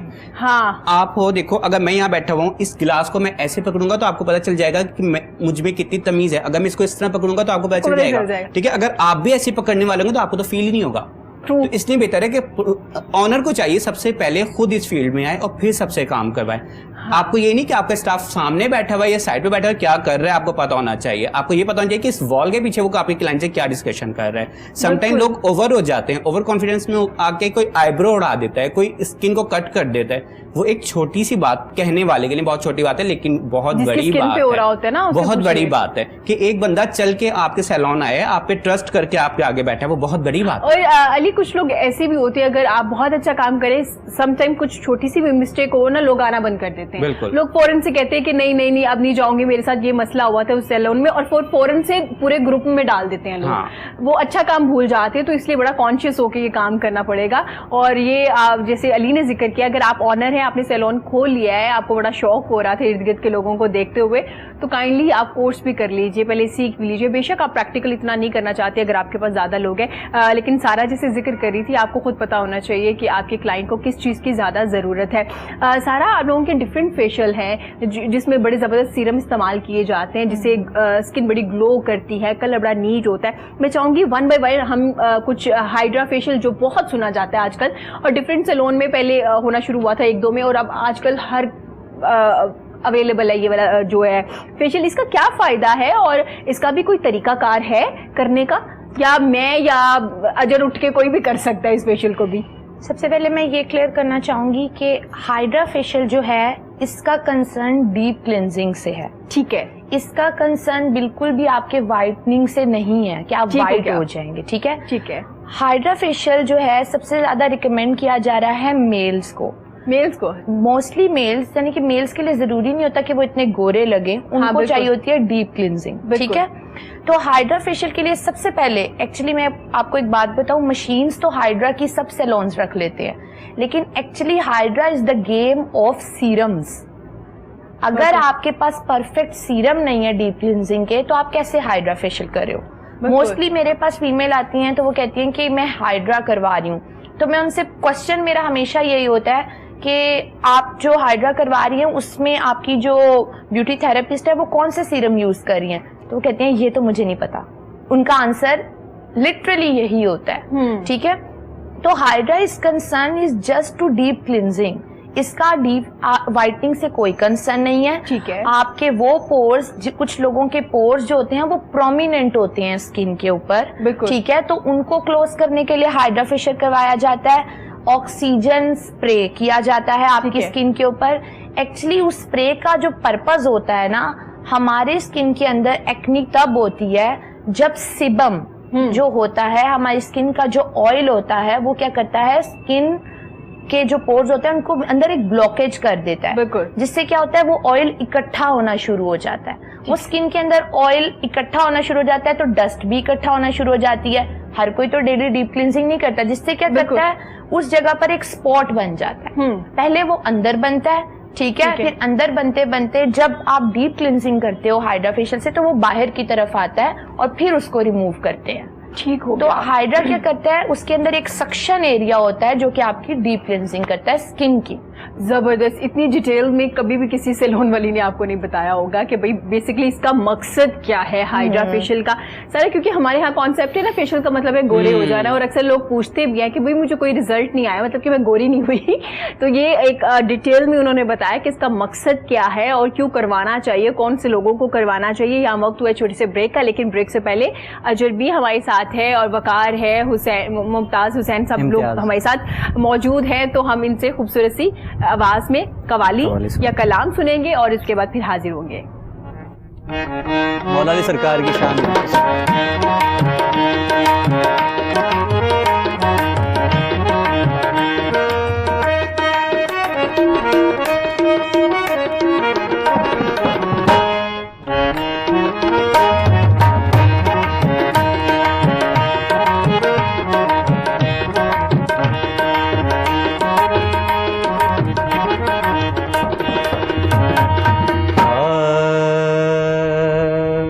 मौला अली सरकार के एक मलंग थे, तो वो गलियों बाज़ारों में अली अली आले मोहम्मद का जिक्र उनकी रूटीन थी।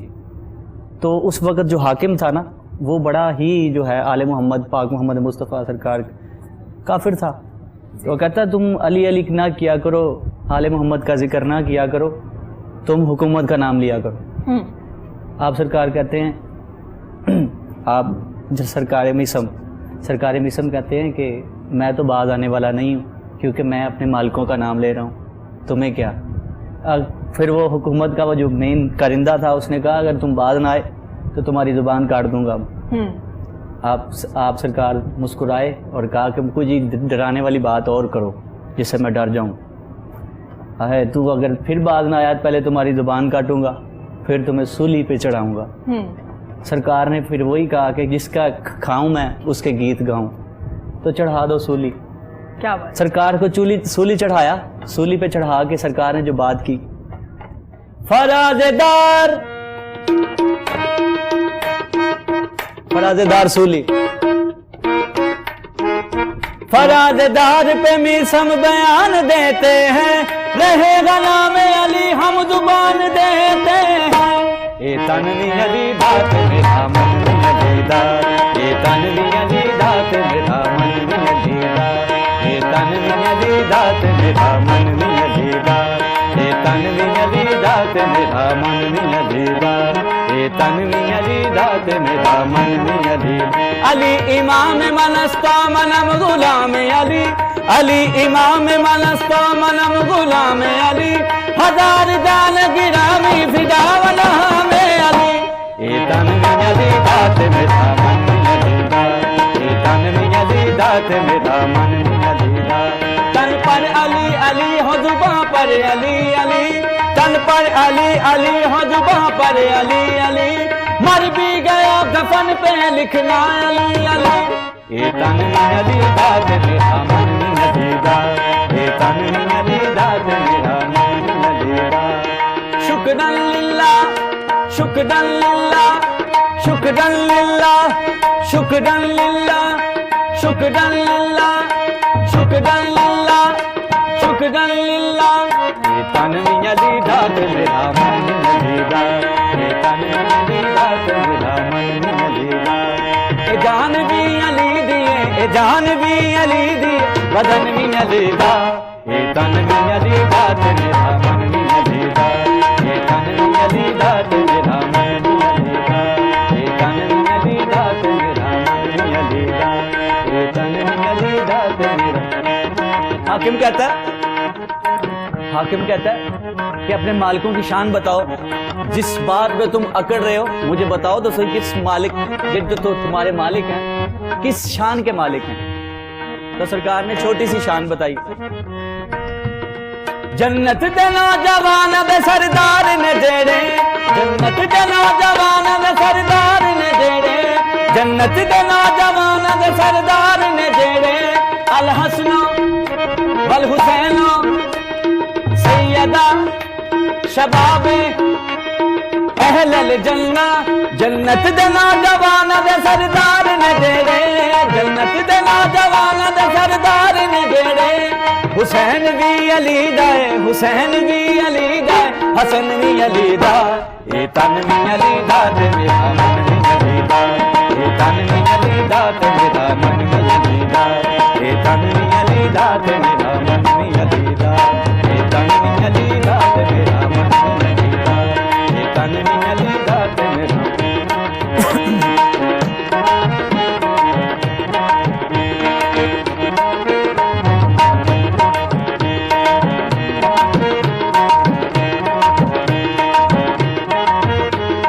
अगली बात क्या भाई, अगली बात उसने बताई भाई ने, तो कहता है आओ बताऊं अगली जो शान है मेरे मालिकों की वो सुनो। कब्ज़ाए दो जहान अली मुर्तज़ा दमन, कब्ज़ाए दो जहान अली मुर्तज़ा दमन, कब्ज़ाए दो जहान अली मुर्तज़ा दमन। ज़मी आसमां अर्श कुर्सी बाहुक्म अलीना, ज़मी आसमां अर्श कुर्सी बाहुक्म अलीना अला कुल्ले शाइल कदीरा, कब दाएगा जहान अली मुर्तजा दमन, कब दाएगा जहान अली मुर्तजा दमन। नमाज भी अली दिए, नमाज भी अली दिए, नमाज भी अली दिए। नमाज कैसे अली की है? काबे में हो के नाजल, काबे में हो के नाजल, मस्जिद में जान देकर बतला दिया अली ने, बतला दिया अली ने। नमाज भी अली दिए, नमाज भी अली दिए, नमाज भी अली दी। अमन भी अली दा, ये तन भी अली दा, ते मेरा मन भी अली दा, ये तन भी अली दा, ते मेरा मन भी अली दा, ये तन भी अली दा, ते मेरा मन भी अली दा, ये तन भी अली दा, ते मेरा मन भी अली दा, ये तन भी अली दा, ते मेरा मन भी अली दा। ये जानवी, ये जानवी, ये जानवी, ये जानवी, ये मानवी, मेरी जानवी, ये जानवी, मेरा मानवी, ये जानवी, मानवी, जानवी, जानवी अली दा, ते मेरा जानवी अली दा, ते मेरा मानवी अली दा, जानवी अली दा, ते मेरा मानवी अली दा। ए कैन लाल कलंदर, सोने शहबाज कलंदर की, ये तनवी अली दा, ते मेरा मानवी अली दा, ये तनवी अली दा, ते मेरा मानवी अली दा, ये तनवी अली दा, ते मेरा मानवी अली दा, ये तनवी अली दा। मौलाना सरकार की जब आमद हुई ना, काबे में आमद हुई, तो आप सरकार ने मौला अली सरकार को उठाया, गोदी की तरफ, चेहरे की तरफ देख के, सब लोग सहाबा कराम सामने थे सारे, चेहरे की तरफ देख के सबको मुखातब होके एक बात कही, क्या? चेहरे नू रज के देख ले, नजरा हटा न तू, चेहरे नू रज के देख ले, नजरा हटा न तू, चेहरे नू रज के देख ले, नजरा हटा न तू। काला रसूल अल्लाह सल्लल्लाहु अलैहि वआलिहि वसल्लम, चेहरे नू रज के देख ले, नजरा हटा न तू, चेहरे नू रज के देख ले, नजरा हटा न तू, चेहरे नू रज के देख ले, नजरा हटा न तू। ईमान भी अली दाए, ईमान भी अली दाए, ईमान भी अली दाए, अमन भी अली दा, ये तन भी अली दा, ते मेरा मन भी अली दा, ये तन भी अली दा, ते मेरा मन भी अली दा, ये तन भी अली दा, ते मेरा मन भी अली दा, मेरा मन भी अली दा, मेरा तन भी अली दा, मेरा मन भी अली दा, मेरा तन भी अली दा, मेरा मन भी अली दा, मेरा तन भी अली दा, तन भी अली, मन भी अली, तन भी अली दा, ते मेरा मन भी अली दा, ये तन भी अली दा, ते मेरा मन भी अली दा। पंज नार पंजतनी सब लख नार है दरी, पंज नार पंजतनी सब लख नार है दरी, पंज नार, पंज नार, पंज नार, पंज नार, पंज नार, पंजदा सदका, पंज नार पंजतनी सब लख नार है दरी, पंज नार पंजतनी, पंज नार पंजतनी सब लख नार है दरी। ये तन भी अली दा, ते मेरा मन भी अली दा, ये तन भी अली दा, ते मेरा मन भी अली दा। ए जान भी अली दिए, ए जान भी अली दिए, ए जान भी अली दिए, बदन भी अली दा, ये तन भी अली दा, ते मेरा मन भी अली दा, ये तन भी अली दा, ते मेरा मन भी अली दा।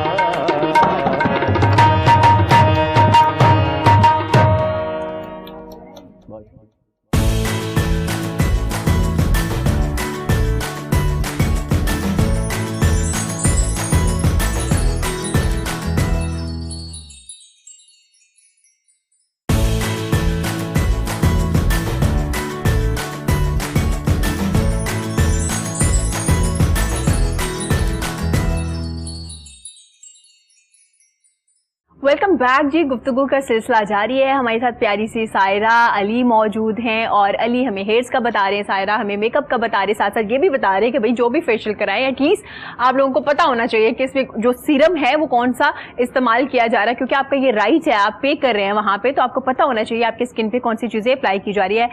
ब्रेक से पहले अजहर ने और खूबसूरत सा हमें एक कवाली सुनाई थी, बहुत ही मजा आया। वकार अहमद ने बहुत ही अच्छे से हारमोनियम प्ले किया, इम्तियाज हुसैन ने इतना जबरदस्त तबला प्ले किया, क्या बात, बहुत ही मजा आया। सारा कैसा लगा आपको? बहुत ज़्यादा अच्छा, मतलब कि मुझे इनकी कोऑर्डिनेशन देखकर, मतलब कि एक के पास वोकल, अल्लाह ने एक को वॉइस दी हुई है, फिर तीनों आर्टिस्ट अपनी अपनी जगह इतना फिट हो रहे हैं। लेकिन एक बात को मैं कहना चाहूंगी, ब्रेक में इन्होंने भी कुछ गाया था तो मुझे इनकी वॉइस भी सुननी है। क्या मतलब कि हाँ, मुझे लगता है ये मल्टी टैलेंटेड है। हाँ, क्योंकि इन्होंने जब बीच में थोड़े से अपने सुर पकड़े ना, तो इनकी आवाज मुझे बहुत अच्छी लगी है। अच्छा, जबरदस्त। देखिए टैलेंटेड लोग तो हमारे पास है, पहचानने वाले लोग भी बैठे हुए हैं, वो फौरन से पकड़ लेते हैं, पहचान होती है। बिल्कुल ऐसे ये भी आर्टिस्ट है। हाँ, हम लोग भी तो आर्टिस्ट है। सारा आपने हमें बता रहे थे हाइड्रा फेशियल के बारे में। जी जी। लेकिन कुछ लोग माइंड करते हैं ना कि अपने प्रोडक्ट्स नहीं दिखाते, आपने देखा होगा ज्यादातर सैलून्स वाली। तो अब आप मुझे ये बताएं, क्या क्या एक क्लाइंट का ये राइट है कि वो अपने सैलून से या जहां से भी काम करवा रही है वो उससे पूछे कि मेरे लिए कौन सी प्रोडक्ट आप इस्तेमाल कर रहे हैं? एग्जैक्टली आपने जो भी क्लाइंट आनी है उसकी कंसल्टेशन उसकी स्किन के अकॉर्डिंग करनी है। हर फेशियल हर क्लाइंट के लिए नहीं बना हुआ, हर स्किन टाइप के लिए नहीं बना हुआ। एशियन स्किन टाइप के लिए क्योंकि डिफरेंट तरह के फेशियल्स हैं, ठीक है। फॉर एग्जांपल किसी को हम मिल्की फेशियल रिकमेंड करते हैं जिनको जस्ट स्किन पे ग्लो चाहिए होती है। बिल्कुल। कुछ लोग जिनको डीप एक्सफोलिएशन चाहिए होती है, लाइक उनके फेस पर ब्लैक हेड्स व्हाइट हेड्स बहुत ज्यादा होते हैं, तो उसके लिए हम उनको फ्रूट फेशियल रिकमेंड करते हैं। हाइड्रा फेशियल हम रिकमेंड करते हैं डीप क्लिनजिंग के लिए, जिनकी स्किन को माशाल्लाह बिल्कुल साफ सुथरी गोरी चिट्टी होती है, उनको जस्ट डीप क्लिनजिंग तक ही रहना जरूरत होती है। और बस मैं क्लाइंट्स को अक्सर कहती हूँ कि कुछ लोग आती हैं कि सेंसिटिव स्किन के लिए पॉलिशर्स ये चीजें नहीं बनी हुई, ठीक है। अगर एक स्किन आपकी इस चीज को एब्जॉर्ब ही नहीं कर रही, आपके स्पेशल को अपने अंदर एब्जॉर्ब ही नहीं करी, तो बिला वजह स्किन को छेड़ने की क्या जरूरत। ठीक हो गया। सारा जैसे आपने जिक्र किया कि वो डीप क्लींजिंग जिनका कलर ठीक है, कोई प्रॉब्लम नहीं उनके लिए, लेकिन आजकल एक मास्क भी पूरा लगा दिया जाता है, कुछ लाइटें भी आपके फेस पे आ रही होती है, मुझे उनका नाम एग्जैक्ट नहीं पता, ये वो किस लिए होता है? क्योंकि वो शौक से भी लोग करवाना शुरू हो गए ना कि अच्छा ये पता नहीं ये मास्क मेरे मुंह पे लगेगा तो पता नहीं लाइटें नीली सी जा रही होती है आपके फेस पे, तो लगता है कि शायद मैं गोरी चिट्टी हो जाऊंगी, ऐसा कुछ है? अगर अल्लाह की तरफ से आपको एक बहुत अच्छी स्किन मिल चुकी है तो मुझे लगता है आपको उसको छेड़ने की बिल्कुल जरूरत नहीं है। आप अपना कोलेजन बहुत अर्ली एज में ये सब चीजें करवा के खुद ही उसको इतना ज्यादा वो स्ट्रांग नहीं रहता, स्किन की इलास्टिसिटी स्ट्रांग नहीं रहती, जिसकी वजह से डबल स्किन और आपकी ये स्किन और ज्यादा लटकना शुरू हो जाती है। ठीक हो गया। तो बेसिकली आप बिल्कुल स्टेप वाइज चलें, ठीक है। और स्टेप वाइज से पहले आप जरूरी है कि आप कुछ मेडिकेटेड क्रीम्स यूज करें, ठीक है। आप ऐसी चीजें देखें, आप उनके इंग्रेडिएंट्स दिए होते हैं, उसके अंदर लिखा होता है कि क्या क्या चीजें इसके अंदर इंक्लूड है, तो बेसिकली आप मेडिकेटेड चीजों को ज्यादा प्रेफर किया करें। और फेशियल आपकी स्किन टाइप के अकॉर्डिंग होना चाहिए। ठीक हो गया। अगर फेशियल या कोई भी फेशियल ऊपर नीचे हो जाता है, फॉर एग्जाम्पल मैं व्हाइटनिंग वाली जस्ट सिर्फ ग्लोइंग के लिए आपको फ्रूट फेशियल कर देती हूँ तो रैशेस हो जाएंगे आपकी स्किन पे।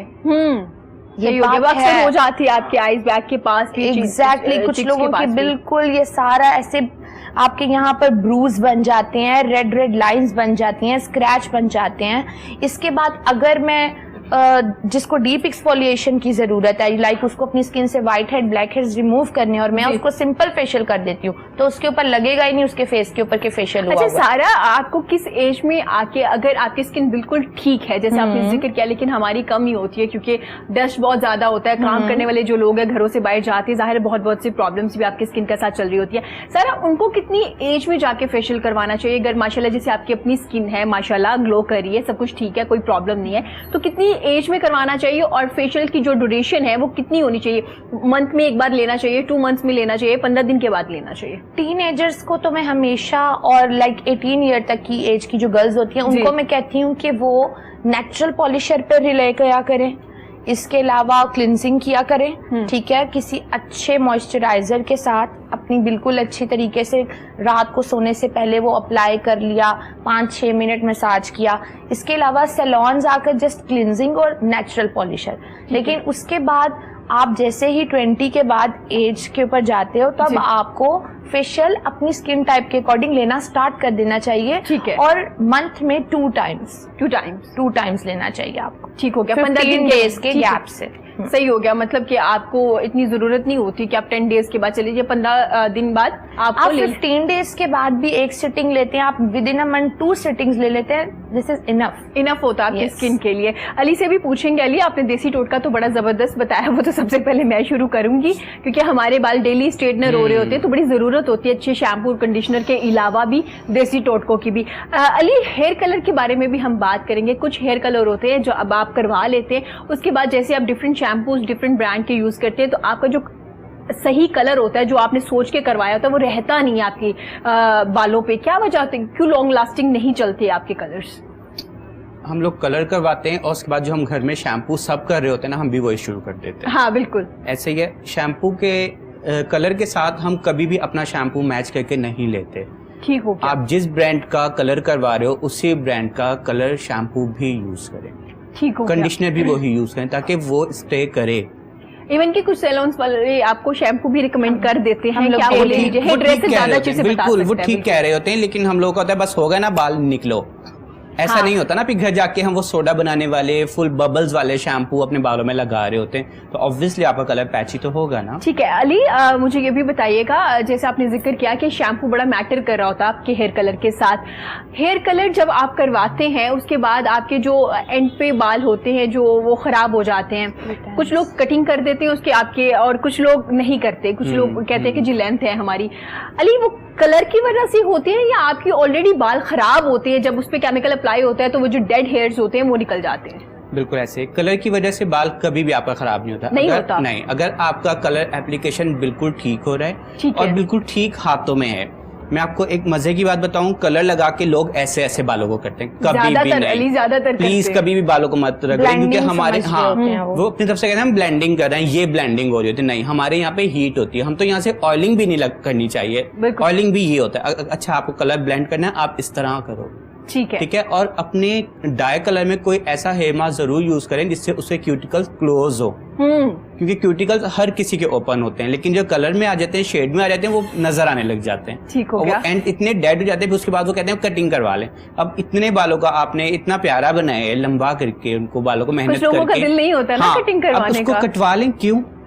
आप उन्हीं बालों को ठीक करके दो ना। कटिंग तो कोई हल नहीं है, कटिंग तो आप घर में भी कर सकते थे। बिल्कुल, तो मतलब तो उनके जो क्यूटिकल्स हैं उन्हें क्लोज करें। क्यूटिकल्स क्लोज होगा तो हेयर फॉल कंट्रोल होगा, आपका डाई जो है ज्यादा टाइम स्टे करेगा।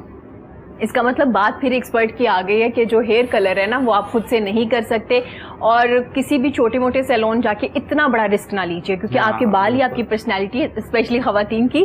तो काइंडली अगर आप जा रहे हैं तो एक्सपर्ट के पास जाइए, उनसे पहले पूछ लीजिए, पूरे बाल अपने दिखाइए, चेक करवाइए, क्योंकि ये भी डॉक्टर्स होते हैं आपके बालों के और स्किन के, क्योंकि वो बता रहे होते हैं कि स्किन को किस चीज़ की ज़्यादा ज़रूरत है। अली, हेयर कलर का तो आपने मुझे बताया, इसका मतलब है कि एक एक्सपर्ट के पास जाना पड़ेगा हेयर कलर करवाने के लिए। अब मुझे बताइए, कलर इन कौन से हैं जो अली अपने सैलून में कर रहे हैं और अली को लगता है कि इस वेदर में ये कलर बहुत सूट करते हैं? आजकल चॉकलेट ब्राउन कलर बहुत, मोका कलर बहुत ज्यादा इन है। आजकल आप रेड कलर में तो बिल्कुल मत जाएं। हाँ बिल्कुल, क्योंकि आपको पता है गर्मी बहुत ज्यादा है, जैसे आप बाहर निकलते हो लोगों की आंखों में लगेंगे, आंखों में लगता है, वो कोपर लगने लग जाता है और आप ऐसे लगता है जैसे आप व्हाइट हेयर के ऊपर मेहंदी लगाते रहे हो।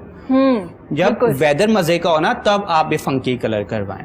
ठीक है, फंकी कलर अब नहीं बिल्कुल मत करवाएं। चॉकलेट ब्राउन, मोका कलर, डार्क ब्लॉन्ड, डार्क की तरफ थोड़े से हैं ताकि कॉम्प्लेक्शन फेयर लगे। अभी तो वैसे ही कॉम्प्लेक्शन थोड़ा सा डल हो जाता है ना, तो हम मजीद लाइट कर लेंगे। रूट्स को ना छेड़ें, जैसे कि आप देख रहे हो कि मैंने भी अपना रूट्स ब्लैक ही छोड़ दिया है। हाँ, क्योंकि कुछ लोग कहते हैं ना भाई मेरे रूट्स क्यों रह गए हैं, वो भी कर दीजिए। तो रूट्स पे कलर नहीं होना चाहिए। आपके पास रूट्स होंगे तो आप नेक्स्ट टाइम कुछ करोगे ना। हाँ, ये भी बड़ी जरूरी बात है। सारा, आप आईब्रोज की बात बता रहे थे कि आप लोग माइक्रो ब्लीडिंग जी वो करे थे, तो मैं चाहूंगी उसके बारे में थोड़ी डिटेल में बताइए। जो लोग करना चाहते हैं, डरने वाली बात नहीं है, किस तरह से आए और क्या ज्यादा करवा सकते हैं, कम करवा सकते हैं, किस तरह से हो रही है ये?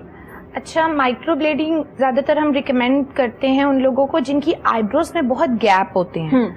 लाइक वहाँ पर या तो पोर बंद होने की वजह से हेयर की ग्रोथ ही नहीं हो रही होती, या अल्लाह माफ करे कोई एक्सीडेंशियल सीन हुआ होता है हाँ, उनके कट साथ, लग जाता है, कट लग जाता है, ठीक है, अननेचुरल कट्स होते हैं जिनके, या फीमेल्स वो जो कि चाहती हैं कि जरा डार्क आईब्रोज को लाइक करती हैं। बिल्कुल। वैसे एक बात कहूँ कि नेचुरली हर औरत के ऊपर ना डार्क आईब्रोज ही अच्छी लगती है। बिल्कुल। ये आज से कोई 90s की बात है कि बिल्कुल धागे जैसे बारीक बाल होते थे, वो चीज पर्सनैलिटी पे सूट नहीं करती। हाँ। मतलब बहुत लोकल टचअप मिलता है। तो आजकल रेकमेंड किया जाता है, आप इंटरनेशनली भी देखें तो डार्क आईब्रोज ही हमेशा प्रेफरेंस होती हैं वहां पर।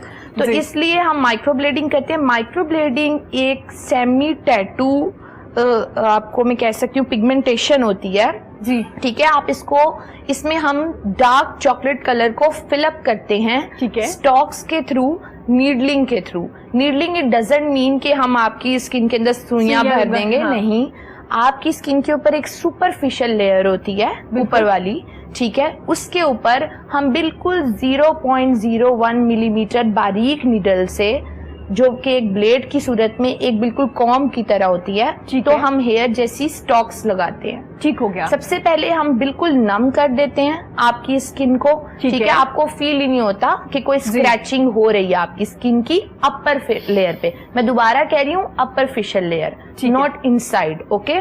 उसके बाद जब हम उसको स्क्रैच लगाते हैं, स्टॉक्स लगाते हैं, तो वो हम उन स्टॉक्स लगाने के बाद हम उनमें कलर फिल कर देते हैं कि वो ऐसा लगता है कि बाल बने हुए हैं। जैसे आपने डॉल देखी होगी और डॉल के आईब्रोज ऐसे ड्रॉ हुई होती हैं, एक तो एक वो बाल वैसे बना होता है। स्टॉक जब हम बना टैटू होता की है। बात करते हैं तो लोग थोड़ा सा डर जाते हैं, उन्हें लगता है जिस तरह के हम मार्कर से पेंट वाला जो हिसाब जैसे होता है हम बिल्कुल स्किन को जलाएंगे और स्किन को जलाने के बाद अंदर कलर फिल करेंगे, दिस इज नॉट। वो भी अपनी जगह ठीक होते हैं। कुछ सैलून्स में ऐसा हुआ है कि उन्होंने ब्लैक टैटू की तरह, बिल्कुल कि आपकी स्किन नजर ही नहीं आ रही है, उन्होंने ब्लैक टैटू की तरह कर दिया है। अननेचुरल लुक के लिए, फेक लुक के लिए वो उन्होंने एक एक स्ट्रोक बनाया जाता है, बिल्कुल एक जो नेचुरल लग रहा होता है, आपके अपने हेयर लग रहे होते हैं। बिल्कुल। और इससे आपका अपना पोर्स ओपन हो जाता है, बाद में जो ग्रोथ होती है ना हेयर की, वो बहुत अच्छी हो जाती है। अच्छा सारा, आपने जिक्र किया कि टैटू की तरह होते हैं, कुछ लोग डर जाते हैं टैटू का नाम सुन के, शायद वजू नहीं होगा, पता नहीं क्या नहीं होगा, तो ऐसा कोई कॉन्सेप्ट सेमी नहीं है ना? परमानेंट टैटू मैंने इसीलिए यूज किया जिसमें आपकी सुपरफिशियल लेयर रिमूव होगी और अपर लेयर के ऊपर ही स्टॉक लगेगी, इनसाइड नहीं होगा। And this is for the 2 years। That's why semi permanent tattoo. ठीक हो गया। मतलब ऐसा कुछ नहीं है कि आपका वजू नहीं होगा या जो भी आपके माइंड में चीजें आती हैं, ऐसा कुछ नहीं। डिटेल में पूछने का मकसद ये था कि अगर आप करवाना चाहते हैं या किसी भी वजह से आपके आईब्रोज नहीं है, कट लग गया, तो आप जा सकते हैं और बिल्कुल करवा सकते हैं, और इतनी डिटेल आप उस वक्त पूछ के फिर भी करवा सकते हैं। अच्छा, आपने तो नहीं कराना कुछ, जितनी डिटेल में मैं पूछ रही हूँ ना, तो आप लोग और से सुन रहे हैं। अरे मैं कॉन्शियस हूँ, लेकिन मैं ज्यादातर नहीं यूज करता ना क्रीम। आईलैशेस करवा सकते हैं, अली ने भी बताया कि मेल भी करवा सकते हैं। मैं बालों का मशवरा जरूर लूंगा आपसे, बहुत हार्ड हैं, तो मैंने आपसे जरूर टिप्स लेने हैं। चलिए, हार्ड हेयर्स के लिए क्या करना चाहिए? एक्सटेंसो की जरूरत है, हाँ, ताकि वो थोड़ा इनका फ्रीज आउट हो, ताकि। हाँ जी, बहुत ज्यादा हार्ड है ये तो, मतलब मुझे कंघी करने की जरूरत ही नहीं पड़ती। आप इन बालों में कुछ भी नहीं बना सकते हो इसके अलावा। हाँ बिल्कुल। ये तो आपको एक्सटेंसो करवानी चाहिए। एक्सटेंसो आपके बालों पे 60 से 70% फ्रीज आउट करेगी, डेड स्ट्रेटनिंग करेगी, लेकिन इतना अच्छा कर देगी कि फाइन लुक आएगी। हाँ, और आराम से आप अपने बालों में हाथ भी यूं कर सकते हैं। वो हाँ, ये बिल्कुल अली की तरह।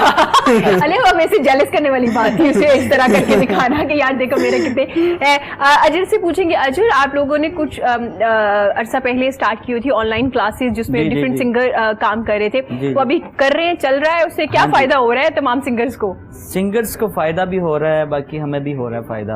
आप लोगों को ऑनलाइन क्लासेस, हाँ जी, फीसेस होती हैं जी, जिसमें इम्तियाज भाई हैं, ये तबला और प्ले करना सिखा रहे हैं। सिर्फ तबला नहीं है, तबला, ड्रम, ढोलक, ओवरऑल जितने भी रिदम पे मुख्तलिफ चीजें हैं ना, वो सिखाते हैं। ये क्या बात, ये भाई मेरे साथ होते हैं, ये हारमोनियम और वोकल सिखाते हैं। मतलब इनका भी ऑनलाइन। इसका मतलब सारा ने सही पहचान लिया था, बिल्कुल फौरन से क्लिक किया सारा को कि अच्छा ये सही गा रहे हैं। जी जी, बाकी मैं कवाली, कसीदा, गुजारी और वोकल मैं भी बताता हूँ अपने स्टूडेंट्स को। तो कितने स्टूडेंट्स हैं ऑनलाइन? कितने स्टूडेंट्स तकरीबन हैं? 50 के अबव हैं।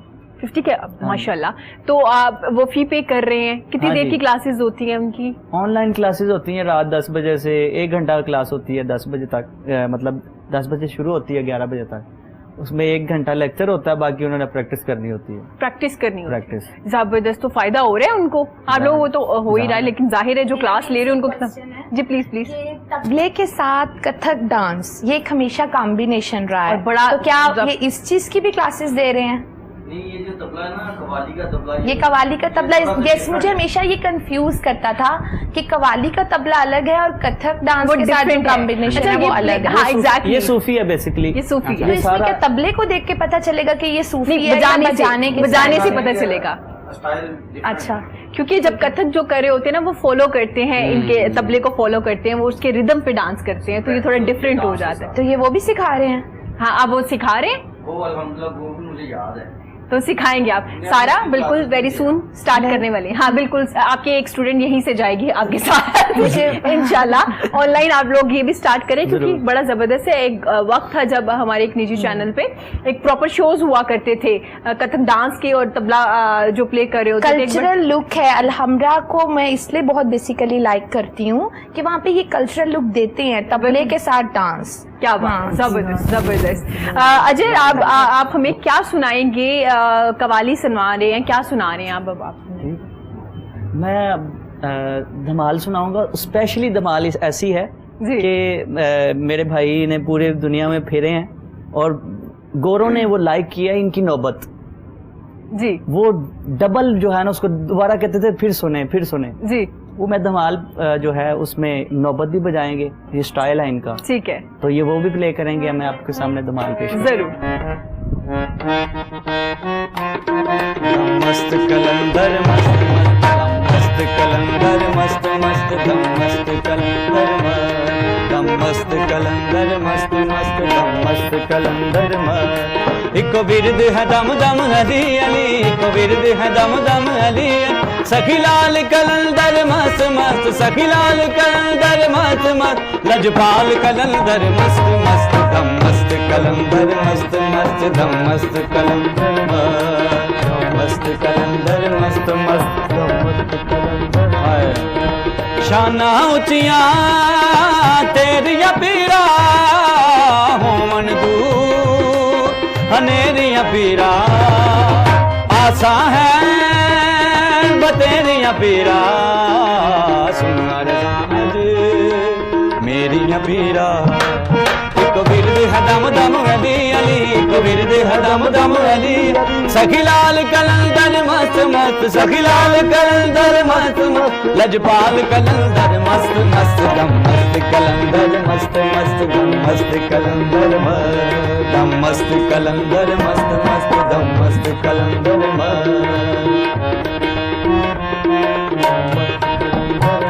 लाल मेरी पत रखियो बाला झूले लालन, सिंधड़ी दा सेवन दा सखी शोबाज कलंदर, दमादम मस्त कलंदर, अली दम दम दे हुसैनी लाल कलंदर, अली लजपाल कलंदर। हो लाल मेरी, हो लाल मेरी।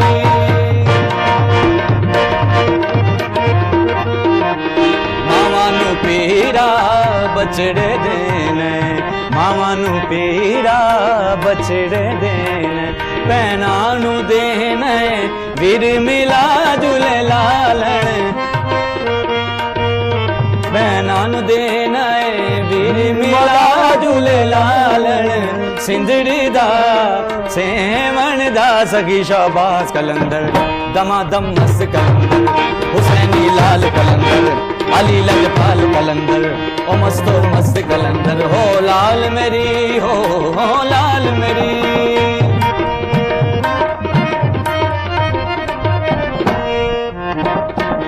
गन गनन तेरी नौबत बाजे, नौबत सरकार की, लाल शहबाज कलंदर सरकार के मज़ार पे जो नौबत बजती है वो मेरे भाई इम्तियाज भाई वो बजाएंगे।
नाल बजे घड़े याल बला दुले लालन, नाल बजे घड़े याल बला दुले लालन, सिंधड़ी दा सेवन दा सगी शाहबाज कलंदर, दमादम मस्त कलंदर, हुसैनी लाल कलंदर, अली लजपाल कलंदर, मस्तो मस्त कलंदर, हुसैनी लाल कलंदर, अली दा पहला नंबर, हो लाल मेरी हो लाल मेरी हो।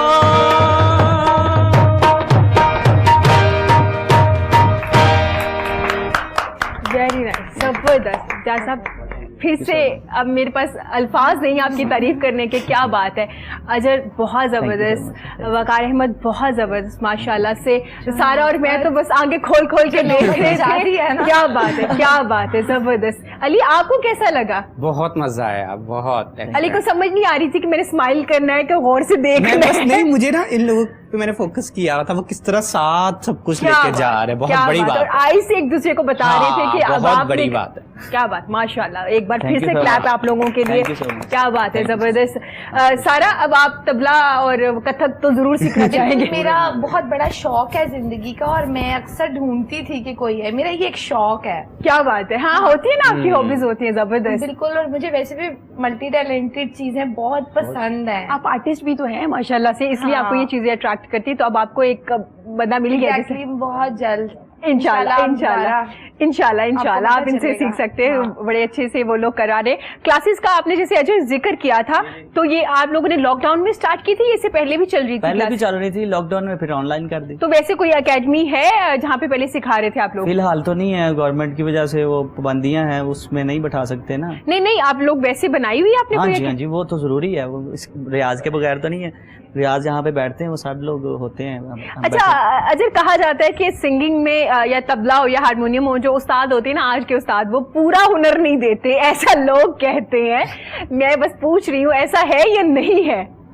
आप लोगों की एज के, अजय आपकी एज के ज्यादा जो सिंगर है वो ये बात कहते हैं। ये हकीकत है, मगर हर उस्ताद पे नहीं लगती ये हकीकत। अच्छा, कुछ उस्ताद ऐसे हैं कि वो कहते हैं कि मैंने साथ तो नहीं लेके जाना, बेटा ले ले जो लेना है। हाँ, कुछ लोग तो आप पे डिपेंड करता है। असल में उस्ताद भी वो हैं, ठीक हो गया। दुनियादार उस्ताद और लोग हैं, वो बचा के रखते हैं, कहते हैं मैं तेन बामा काट के दे दें। अच्छा, तो ठीक हो गया। ऐसा होता है कि कुछ लोग नहीं सिखाते, तो बहुत से कंप्लेंट्स लोग करते हैं कि भाई मैंने तो बड़े अच्छे टीचर के पास गया था या गई थी, लेकिन मुझे इतना। जितने भी लेजेंड्स आपके गुजरे हैं ना म्यूजिक में, जो उस्ताद गुजरे, वो ऐसा नहीं था करते। वो जो उनके पास है उन्होंने दे देने ना। ठीक हो गया। कहते हैं हमारी कोई ये हमारी अपनी जागीर नहीं है, हमने भी लिया कहीं से, तो आप भी ले लो हमसे। ठीक हो गया। तो अजय, आप कैसे उस्ताद हैं? आप एक अच्छे उस्ताद हैं, सब कुछ सिखा देते हैं? यही सवाल मैं वकार और इम्तियाज से भी जो मैंने सीखा है ना, जहाँ तक मैंने सीखा है मैं वो आगे बताता हूँ जी। ठीक है, मैं भी जूनियर हूँ, मतलब मैं भी स्टूडेंट हूँ। सारी जिंदगी इंसान कब्र तक जो है ना स्टूडेंट ही रहता है। वो कहता है कि मैं बहुत बड़ा फनकार हूँ, तो वो उसकी भूल है। ठीक हो गया। वो तानसेन साहब से मैं सबकी तायीद करूंगा, सबको लेके इनकी ही बात सब करूंगा। तानसेन साहब थे जिन्होंने बहुत ज्यादा राग इजाद किए थे जी। तो जब उनका आखिरी वक्त आया तो एक बंदे ने पूछा कि तानसेन साहब आपके आखिरी वक्त चल रहे हैं, तो आप बताएं आपने म्यूजिक में क्या सीखा है जी, क्या किया आपने म्यूजिक। तो बड़ी देर सोचते रहे तानसेन साहब, तो आधे घंटे बाद उन्होंने रिप्लाई दिया कि पुत्र मैनू तो अजे सा करना नहीं आया। सा करना नहीं आया? क्या बात है, मुझे तो अभी सा करना नहीं आया, मैंने क्या सीखना। हालांकि उन्होंने इतने राग इजाद किए, एक नाम है पूरी दुनिया में। अजय, अभी तक कोई पता चल सका है कि टोटल कितने राग हैं? क्योंकि इसके बारे में कहा जाता है कि पता नहीं कितने बेशुमार हैं। हाँ जी, इनकी तादाद नहीं है, इनकी तादाद जैसे मौसम बदलता है वैसे राग है। क्या बात, इनकी कैफियत होती है, कैफियत कोई भी है, हर किस्म की कैफियत होती है। अजय अभी भी अपने उस्ताद से सीखते हैं? जी जी, अभी भी मेरे सीनियर हैं और मरते दम तक रहेंगे। क्या बात है, क्या बात है। और अजहर को मैं अप्रिशिएट ज़्यादा इसलिए भी करती कि इस एज में लाइव और कवाली पढ़ना बड़ा मुश्किल काम है, क्योंकि हमारे जितने यंगस्टर हैं वो पॉप रॉक की तरफ ज़्यादा आते हैं और म्यूज़िक की तरफ ज़्यादा आते हैं, लेकिन आपने माशाल्लाह से ये एक डिपार्टमेंट चुना हुआ है और क्या बात है, ज़बरदस्त। सारा से बात करेंगे। सारा क्लासेस भी माशाल्लाह से आप लोगों ने स्टार्ट की, जैसे इन लोगों ने ऑनलाइन क्लासेस की हुई है, आप लोगों ने करना शुरू कर दी। सारा आपने जिक्र किया कि घर जाके सर्विसेज दे, कितनी जिम्मेदारी है एक सैलून में बंदे का आना, उनको आपने डील करना और एक के घर जाना, उनको डील करना और मुतमईन करके आना, और ऊपर से जाहिर है सब लोग तो साथ नहीं जा सकते ना जिसने काम करना है, तो कितनी जिम्मेदारी होती है, कितना प्रेशर होता है। एग्जैक्टली बहुत ज़्यादा प्रेशर होता है, स्पेशली अगर कोई क्लाइंट फेशियल के लिए जब कह देती हैं और स्पेशली जब उनको हेयर ट्रीटमेंट करवाना होता है जी। तो तब ये बहुत जिम्मेदारी का काम होता है। सबसे पहले हमें उनको वीडियो कॉल पे लेना पड़ता है। अच्छा। उनकी स्किन देखनी पड़ती है, उनकी वीडियो कॉल के ऊपर प्रॉपर कंसल्टेशन करनी पड़ती है। सबसे पहले वो हमारे इंस्टा क्लाइंट पेज के ऊपर, हमारे व्हाट्सएप क्लाइंट पेज पे हमसे बात करती हैं। ठीक है। फिर उसके बाद हम उनको वीडियो कॉल पे लेते हैं स्पेसिफिकली। पहले अगर वो स्किन से रिलेटेड हैं तो वो मुझसे बात करती हैं, हेयर से रिलेटेड हैं तो अली से बात करती हैं, अगर उनको ब्राइडल सर्विसेज चाहिए, पैकेजेस चाहिए तो वो हमारी मार्केटिंग डायरेक्टर से बात करती हैं। तो फिर इस तरीके से प्रॉपर उनकी कंसल्टेशन करने के बाद फिर हम अपने जो वर्कर्स होते हैं उनको अपॉइंट करते हैं, उनको टाइमिंग्स देते हैं। डबल काम हो जाता है सारा। कोर्स मुझे ऐसा लग रहा है कि लॉकडाउन के डेज के अंदर हमें डबल काम करना पड़ा है, और इसके लिए आप वो जो आप कह रहे थे ना, एक प्रेशर, एक जगह पर बैठकर काम करने में और एक ऑनलाइन और इस तरह होम सर्विसेज देने में, इसमें वाकई एक माइंड पे प्रेशर होता है। क्योंकि अगर आप नहीं हैं साथ तो फिर आपको होना है कि काम हो गया नहीं हुआ, मेरा जो क्लाइंट मुतमईन है या नहीं है काम, क्योंकि आपके पास तो चेयर हर तरह की अवेलेबल है ना, अगर हेयर ट्रीटमेंट है, फेशियल है, फेशियल बेड है, अब किसी के घर में ये सारी चीजें अवेलेबल नहीं होंगी। स्टॉक तो हम साथ भेज देते हैं, लेकिन आपको जैसे अब कह रही हैं यही बात, फर्नीचर वैसा नहीं होता तो, लेकिन खैर हमने अपने जो वेल ट्रेन स्टाफ रखा होता है फिर वो वहीं पर जाके वैसे ही मैनेज करते हैं, तो अल्हम्दुलिल्लाह। उसके बाद हमें वीडियो कॉल करके हम पहले देख लेते हैं। अच्छा माशाल्लाह से, मतलब डबल ट्रिपल काम हो गया ना, कि आपने पहले उनको लेना वीडियो कॉल पे, फिर काम होगा, फिर दोबारा चेक करना। प्रॉपर टाइमिंग बहुत मैटर करती है। अगर उन लोगों का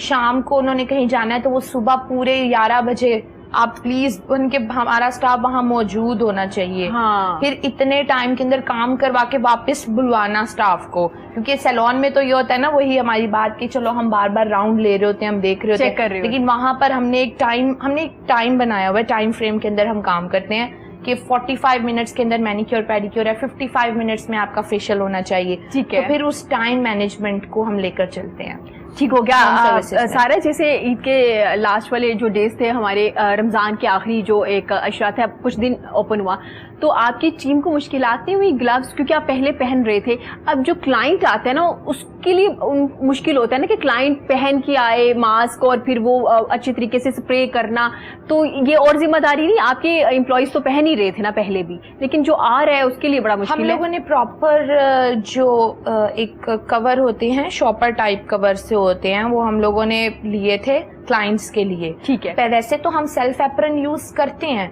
लेकिन हमने उनके लिए क्या था कि फिर हम लोगों ने वो पेपर कवर्स बनवाए थे, बिल्कुल लाइक लूज में, बिल्कुल स्टैंडर्ड साइज में। ठीक है। तो वो हम जब क्लाइंट आता था और हम लोग अपॉइंटमेंट बेस पे, जब 10 डेज में लास्ट में वो लॉकडाउन ओपन हुआ है तो हम लोग अपॉइंटमेंट बेस पे काम कर रहे थे, तो हम 2 क्लाइंट्स लेकर चल रहे थे। लेकिन लास्ट डेज के अंदर क्योंकि सबको सर्विसेज करवानी थी तो फिर थोड़ा सा ऊपर नीचे हो गया था, लेकिन ये था कि हम लोग रिसेप्शन पे उनको रोक लेते थे, वहां पर ही वो सैनिटाइजर यूज करती थी, उसके बाद वो एक पूरी कवर अप पहनती थी, वो शीट कवर पहनती थी, और उसके बाद वो अंदर आती थी मास्क लगा। माशाल्लाह से कि आपके काम ट्रिपल गुना हो चुके हैं, कि मतलब उनका भी ख्याल रखना है, अपने एम्प्लॉइज का भी ख्याल रखना है, क्लाइंट का भी करना है, खुद भी ख्याल रखना है, और फिर सारी सर्विसेज भी देनी है। जब एक क्लाइंट चला जाता है तो दूसरे को लाने से पहले सारे को हम पहले सैनिटाइजर से क्लीन करके फिर चेयर को और फेशियल बेड जो भी आते हैं, फर्नीचर होती है चीजें। अली, बालों के आपने जिक्र किया, तो एक वक्त था पर्मिंग बड़ी इन हो गई थी, तो अब मैंने देखा कि कुछ लोगों ने दोबारा से स्टार्ट कर दी ताकि बाल थोड़े हैवी लगे। अभी इन है या नहीं है? लोग परमानेंट भी पहले करवाया करते थे ना, अब मेरा ख्याल है कि स्ट्रेटनर मिल जाता है। अब जो है क्रिम्पल ज्यादा इन, क्रिम्पल, हाँ जी बिल्कुल, क्रिम्पल जो है ज्यादा अच्छा लगता है, पर्मिंग से ज्यादा वो सूट करता है, वो ज्यादा बोल्ड लुक देता है आपको। ठीक हो गया, उससे बाल भी आपके हैवी लगते हैं। और वो टेम्परेरी होता है ना, तो वो अच्छा रहता है। पर्मिंग जो होता है वो बाल डैमेज करती है, वो अच्छा। पर्मिंग बहुत स्ट्रांग होता है। आपने देखा होगा जिन लोगों ने एक दफ़ा करवा ली वो दोबारा नहीं करवाते, उसे कटिंग करवा के निकलवा देते हैं। जब मेरे पास कभी क्लाइंट आए तो मैं साफ बता देता हूँ भाई पर्मिंग से दोबारा आपके बाल आपके पास जो है पर्म वाला वो निकालना पड़ेगा। एक्सटेंसो से भी ज्यादा एक्सटेंसो बिल्कुल भी डैमेज नहीं करती। अच्छा। हाँ, रिबॉन्डिंग भी नहीं करती है, लोगों ने बनाया हुआ है क्योंकि लोकल मटेरियल लगा लगा के तो भाई पता डैमेज करना ही है ना। ठीक हो गया। अगर आप ब्रांड के साथ जा रहे हो, लेकिन जो पर्मिंग है वो आपका हेयर इतना थिन होता है और उसको परमानेंट कर्ल्स कर देना, वेव कर देना, और वो आपका 5-6 मंथ रहना, और उसके बाद तो और आप कॉम्ब भी नहीं करते मेरा ख्याल है उसमें। ब्रश यूज करते हैं और शावर लेने के फौरन बाद आप सीरम लगा लें। अगर सीरम नहीं लगाएंगे तो वो बाल फट जाएगा क्योंकि बारीक बाल होता है ना। तो इससे अच्छा कि क्रिम्पर ही करके अपना शौक हाँ। पूरा कर ले, ना कि आप परमानेंट टेम्पररी शौक को पूरा करने के लिए इतने ज्यादा टाइम का नुकसान ना सारे लें। कभी कभी आप आवाज़ार भी हो जाते हो ना, अगर एक परमानेंट कुछ करवा ले पर्मिंग, तो आपका कभी दिल नहीं भी कर रहा होता कि ये मेरे हेयर नेचर है, मूड्स हैं, डेली क्या न्यूज सुनने को मिले, कब मूड चेंज हो जाए, कब दिल करे कि बस ये खत्म हो। जबरदस्त। सारा आपने भी अपना हेयर कलर चेंज किया हुआ है लास्ट जब आप हमारे पास आई थी हमारे शो में, तो ये कौन सा कलर है? क्योंकि 2-3 जबरदस्त कलर मुझे नजर आ रहे हैं। ये अली के ही हाथ का कमाल है। ये मैंने हाइलाइट्स करवाई हैं और अली एक्सप्लेन करेंगे इसको। सारा का जो है बेस कलर डार्क ब्राउन है, उसके ऊपर ऐश हाइलाइट्स हैं और ब्लॉन्ड कलर का हमने नीचे बालियाज बॉर्डर दिया हुआ है। अच्छा, जबरदस्त। ये बड़ा खूबसूरत एक कलर आ रहा है और स्क्रीन कलर भी है माशाल्लाह से। स्क्रीन पे भी कलर बड़े अच्छे आ रहे हैं और लाइव देखने में भी बहुत मजे के लग रहे हैं। तो ये बड़ा 2 कलर मुझे बड़े फिट से लगे, तो मैंने कहा फौरन अली से भी पूछ लूं क्योंकि अली भी अपना हेयर कलर चेंज करते रहते हैं। लाइफ टाइम हेयर थेरेपिस्ट है मेरा, यही अली ही है। अली ही है। जबरदस्त। अली, आपने शैम्पू का तो बता दिया, हमें ऑयलिंग के बारे में बताइएगा। कुछ लोग कहते हैं कि ऑयलिंग नहीं करनी चाहिए हेयर में, कुछ लोग कहते हैं कि ऑयलिंग करनी चाहिए। आप मुझे बताइए अली क्या कहते हैं कि वीक में कितनी बार ऑयलिंग करनी चाहिए और कितने टाइम के लिए करनी चाहिए? जो लोग कहते हैं ऑयलिंग नहीं करनी चाहिए, सबसे पहले वो अपनी नानी अम्मा के और दादी अम्मा के बाल देखें, जो अभी तक कितने जबरदस्त है ना, माशाल्लाह वो इतने प्यारे बाल होते हैं। तो ये चीजें पहले नहीं थी। वो लोग देसी घी लगाती थी, ऑलिव ऑयल लगाती थी, तरह तरह की डिफरेंट ऑयल लगाती थी, ठीक है। तो ये तो बिल्कुल गलत है ना कि ऑयलिंग करनी चाहिए। मैं खुद बहुत ज्यादा, मैं हर वॉश से पहले अपने बालों में ऑयल जरूर लगाता हूँ 45 मिनट्स, उसके बाद मैं वॉश करता हूँ। जी, मतलब करनी चाहिए, जरूर करनी चाहिए। और ड्यूरेशन क्या है? क्योंकि कुछ लोग कहते हैं 30 मिनट्स बिफोर शावर, 45 मिनट, या कुछ फुल डे भी आप 40-45 मिनट बहुत नहीं, फुल डे आप बिल्कुल मत लगाएं, आपके बाल ज्यादा। लेकिन जो लोग ऑयलिंग नहीं करते, अगर वो स्ट्रेटनर कर लें या कर्ल कर लें, नेक्स्ट डे आपके बाल जो है, रूट्स जो है वो ऑयली हो जाते हैं, उसकी क्या रीजन होती है? अगर आप ऑयल यूज नहीं भी कर रहे, बालों में ऑयल निकल आता है, वो आपके बालों के लिए बहुत नुकसानदेह चीज है। अगर एक्स्ट्रा ऑयल आपका स्कैल्प बना रहा है तो आपका बाल बिल्कुल फ्लैट हो जाएगा, बिल्कुल थिन हो जाएगा। तो उसके लिए आप ये करें कि अपना जो शैम्पू यूज करें ना, वो बहुत ज्यादा सिल्की सॉफ्ट वाला ना करें, नॉर्मल करें ताकि वो जो आपका ऑयल है वो कम करे। होता है ऐसा ना, आप स्ट्रेट करते हो लेकिन आपके रूट्स में बाल ऑयल आया होता है और लग रहा होता है आपने ऑयलिंग की है, ऑयल बहुत आ जाता है। एक्स्ट्रा ऑयल भी नहीं आना चाहिए, नहीं आना चाहिए, वो अच्छा नहीं है। ये मोस्टली लोग साथ होता है जो 2-3 दिन हेड वॉश नहीं करते, उनके साथ होता है। अच्छा सारा, हाइलाइटर बड़े आजकल इन है, ट्यूटोरियल देख रहे हैं हमारी नई नई बच्चियां जो हैं, जिन्होंने सीख के यूट्यूब से मेकअप करना शुरू किए, मेकअप स्टूडियोज बनाए हुए, हाइलाइटर इतना अप्लाई कर रही हैं माशाल्लाह से, पूरे नोज पे, चिक पे, हर जगह। तो मैं चाहूंगी आप थोड़ा सा हमें हाइलाइटर के बारे में बता दीजिए, गाइड कर लीजिए, ये कब लगाना चाहिए, किस वक्त लगाना चाहिए और कौन से इवेंट पे लगाना चाहिए? अच्छा इरम, आप सबसे पहले जो बात कर रही हैं कि बच्चियां ट्यूटोरियल्स यूट्यूब से देख देख कर मेकअप कर रही हैं, सबसे पहली बात है कि वो सिर्फ ट्यूटोरियल्स और जो एक नया ट्यूटोरियल बनता है वो बस वही होता है। हाँ, आपको उन हाइलाइटर्स में देखिए, मेकअप का मतलब होता है ब्लेंडिंग, बिल्कुल ठीक है। अब लेकिन आप देखते होंगे कि वो जो ट्यूटोरियल्स हैं वो आपको एक ड्राइंग की तरह आपकी आंख के ऊपर 7-8 रंग लगाना तो सिखा देता है, पर वो ट्यूटोरियल्स आपको प्रॉपर ब्लेंडिंग नहीं सिखाते, ठीक है। कि किस तरह अगर आप 7 कलर्स हाइलाइटर्स भी अप्लाई कर रही हैं अपनी आंख पर, तो वो किस तरह से ब्लेंड हुए हों, कैसे एक कलर दूसरे कलर में मर्ज ना हो रहा हो, तो ट्यूटोरियल ये चीज नहीं सिखाते। बिल्कुल, एग्जैक्टली। तो हाइलाइटर्स मुझे नहीं लगता कि हमारी जो नॉर्मल लाइफ है या उसके अंदर वो बिल्कुल एक स्केच के तौर पर, ट्यूटोरियल की हद तक तो हाइलाइटर्स बहुत अच्छे लगते हैं, लेकिन आई थिंक नॉर्मल लाइफ में आप भी नहीं चाहेंगी कि जितने आपके ड्रेस में कलर्स हो उतने आपकी आंख पे हो। बिल्कुल, और वो यहाँ से भी निकल रहे होते हैं, डिफरेंट कलर भी आ रहे होते हैं। फेस हाइलाइटर पे सबसे मजे की बात कि हम लोग जब चूज करते हैं ना जी, फेस हाइलाइटर हम जब चूज करते हैं तो हम वो भी व्हाइट यूज कर रहे होते हैं, हम कहते हैं कि बस वाइट लगा लें। हाइलाइटर पूरे फेस पे या फुल चिक्स पे आप लगा के जब आप कैमरे पे बैठे हो या आप कहीं दूर से भी, तो आपका फेस सारा स्वेल लगता है, हेल्दी लुक आती है, क्योंकि वो शाइन कर रहा होता है बहुत ज्यादा। बिल्कुल, क्योंकि आपको सिर्फ चंद जगहें होती हैं जहाँ पे हाइलाइटर आपको लगाना होता है, ये एरिया हाँ, बस। बिल्कुल। और हाइलाइटर हमेशा अपनी स्किन टोन से 1 टोन डार्क लें।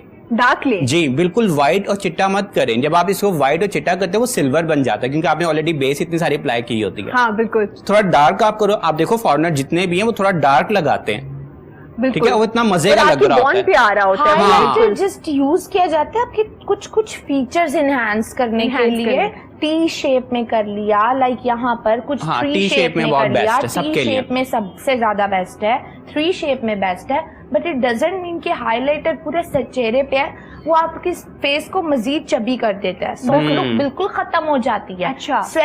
स्वेल फील होता है। मतलब चिक बोन पे हाइलाइटर यूज कर सकते हैं, पर बोन का मतलब ये नहीं कि पूरा फेस आ जाए, आपका आधा फेस हाइलाइटर्स में ही है। अच्छा सारा, आपने वो देखा है YouTube पे ये ट्यूटोरियल जिनका मैंने जिक्र किया, वो देखी हो या समझ बिल्कुल देखती हूँ। और आपने देखा लॉकडाउन में ज्यादा हो गया, हर जो लड़की है ये जिन्हें मेकअप थोड़ा अच्छा करना आता था अपने लिए, सबने पेज बना लिए। सबके आप जब भी ओपन करते हैं ना तो आपको पता चलता है कि हर कोई बता रहा है कि मेकअप करने का तरीका क्या है। एक कलर यूज कर लें, उसकी ब्लेंडिंग अच्छी कर लें, दिस इज गुड इनफ। लेकिन 7 कलर्स यूज करके अपने आप को कार्टून शो करना, दिस इज नॉट गुड। और कभी भी कपड़ों के साथ मैच करके मैं अच्छा मैं सारा से ये भी पूछना चाहूंगी और अली से भी, जिन्होंने सीखा नहीं है, ट्यूटोरियल से सीखे, आपने मेकअप स्टूडियोज बनाए, नॉट सैलून, सिर्फ मेकअप स्टूडियोज, उनके बारे में क्या कहेंगे कि उनको भी कोर्सेज कर लेने चाहिए, क्योंकि कुछ ऊपर नीचे ही ना हो जाए मेकअप का, क्योंकि ट्यूटोरियल वाला जिक्र के एक अगर देख लिया तो वो उसी तरह ही मेकअप होगा, इसके अलावा आप कुछ नया नहीं कर पाएंगे। देखिए, अगर ट्यूटोरियल्स देख कर स्टूडियोज बनने होते तो फिर इस तरीके से तो प्रोफेशनल कोर्स तो कोई करता ही नहीं, ठीक है ना। तो प्रोफेशनल कोर्स करके आप, मैं कहती हूँ थोड़ा सीख लें पर अच्छा सीख लें। बात मैं ये कहना चाहूंगी, थोड़ा सीख लें पर अच्छा सीख लें। ठीक, जबरदस्त, ठीक हो गया कि ट्यूटोरियल अगर आपने प्रोफेशनल कोर्स कर लिया उसके बाद ट्यूटोरियल देख के कुछ चीजें आप सीखते हैं तो वो एक अच्छी चीज है कि हाँ, नई चीजें। मैं ट्यूटोरियल्स को बुरा नहीं कह रही, देखिए हमारी जो फील्ड है ना, जो ब्यूटिशियन एक फील्ड है, इसमें ट्रेंडी रहना पड़ता है, अपडेट रहना पड़ता है। हेयर कलर से लेकर नेल पॉलिश कलर तक, ड्रेस कलर तक, ये एक ट्रेंडी फील्ड है। आप बिल्कुल ट्यूटोरियल्स को देखें, लेकिन आप ट्यूटोरियल्स क्या होता है कि आप उस जो आपने चीज सीखी हुई है ना उसमें टचअप और अच्छे तरीके से दे सकें। हाँ बिल्कुल, आपको कलर उठाना आता हो। ट्यूटोरियल्स एक्चुअली वो ट्यूटोरियल्स हमें सिखा रहे होते हैं कि कौन से कलर को उठाकर हम किस तरीके से मजीद दूसरे कलर के साथ मर्ज करके खूबसूरत बना सकें। बिल्कुल, बट ट्यूटोरियल ये नहीं कहता कि आप मेकअप स्टूडियो बनाना। हाँ ठीक हो गया। अली, हेयर कॉम को लेके बहुत सी चीजें सुनने में मिलती है कि आपका हेयर कॉम जो है, ब्रश जो है वो कैसा होना चाहिए, क्योंकि मार्केट में जो मिल रहे होते हैं लोहे वाले भी हो रहे होते हैं अंदर ब्रश के जो होते हैं, और वो किस तरह का हेयर कॉम आप क्या होना चाहिए, ब्रश कैसा होना चाहिए, और आपको जब आप करते हैं बालों की एक्सरसाइज टाइप भी कुछ चीजें बता रहे होते हैं ना आप लोग घर में किस तरह से कर सकते हैं, तो वो भी बताइएगा आप हमें। ठीक है। ब्रश, सबसे पहले अपना ब्रश और अपना शैम्पू अलग रखें प्लीज।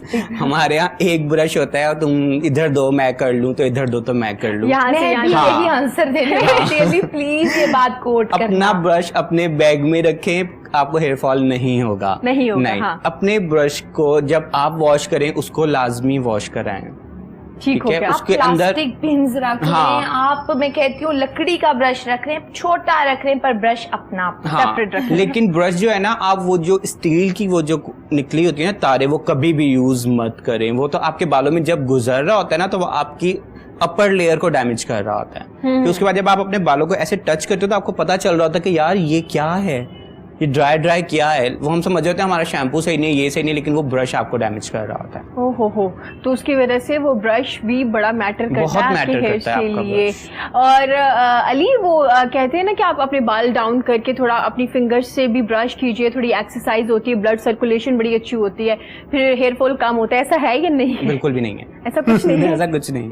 ठीक हो गया, ये सिर्फ बातें थी जी, मैंने इसलिए कंफर्म कर लिया। अजय से पूछेंगे, अजय आपको टिप भी मिल रहे हैं ना हेयर को लेके, तो आप अपने हेयर भी ठीक कर सकते हैं जैसे आप चाह रहे हैं, जितने सिल्की चाह रहे हैं। अजय से पूछेंगे, अजय नए सिंगर्स भी माशाल्लाह इतना जबरदस्त काम कर रहे हैं, तो मैं हमेशा पूछती भी होती हूँ कि बताएं जी कौन सा सिंगर है जो बड़ा अच्छा और सुर में गा रहा है, तो अजय बताएंगे हमें आज के दौर में कौन सा जो सिंगर है, जो यंगस्टर है वो अच्छा गा रहा है। आजकल के दौर में राहत साहब हैं। राहत फतेह अली खान साहब। हाँ, वो तो उस्ताद भी है ना, वो बड़े हैं। वही अभी है आपकी फिलहाल तो, इसके अलावा तो कोई नहीं है। अच्छा, बड़े अच्छे अंदाज में उन्होंने सबको रिजेक्ट करके ना एक अच्छे और उस्ताद का नाम लेके बात खत्म बस कर, बाकी अपने जैसे ही हैं, अपने जैसे ही हैं। बड़ी एक बात है, बाकी अपने जैसे हैं, बाकी जो अच्छा गा रहे हैं ना वो यही है। ठीक हो गया।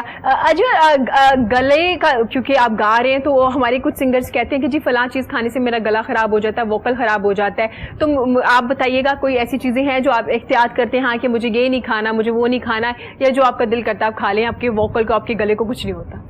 मैं कहता हूँ कि मेरा अकीदा है, क्योंकि मुर्शद हैं, मुर्शद वाले हैं हम, अकीदा ये है कि मुर्शद ने कहा जो मर्जी खाओ आप, कुछ नहीं होगा। कुछ लोग चावल से परहेज करते हैं, हाँ। गला खराब होता है, मैं कहता हूँ कुछ भी नहीं, मालिक का, अल्लाह पाक का रिज़्क है ये जी। जो चावल ने आपको विटामिन देने वो आपको गंदम नहीं दे सकती। ठीक हो गया। ठीक है, मिक्स चीजें खाएं, आप एक्टिव भी रहेंगे, आपका गला भी एक्टिव रहेगा। आप जब आप रियाज से 3 घंटे डेली कर रहे हैं तो आप जो मर्जी खाएं, इसमें क्या है, आपका गला चल रहा है, कुछ नहीं होगा, कुछ भी नहीं है। बस बाकी वो सेंसिटिव लोग, बीमार लोग होते हैं कि ये ना खाएं तो ये गला खराब, आप प्रैक्टिस जारी रखें, कुछ नहीं होता गले को। हाँ, रियाज करते रहे तो गला ठीक रहता है, कुछ भी नहीं होता।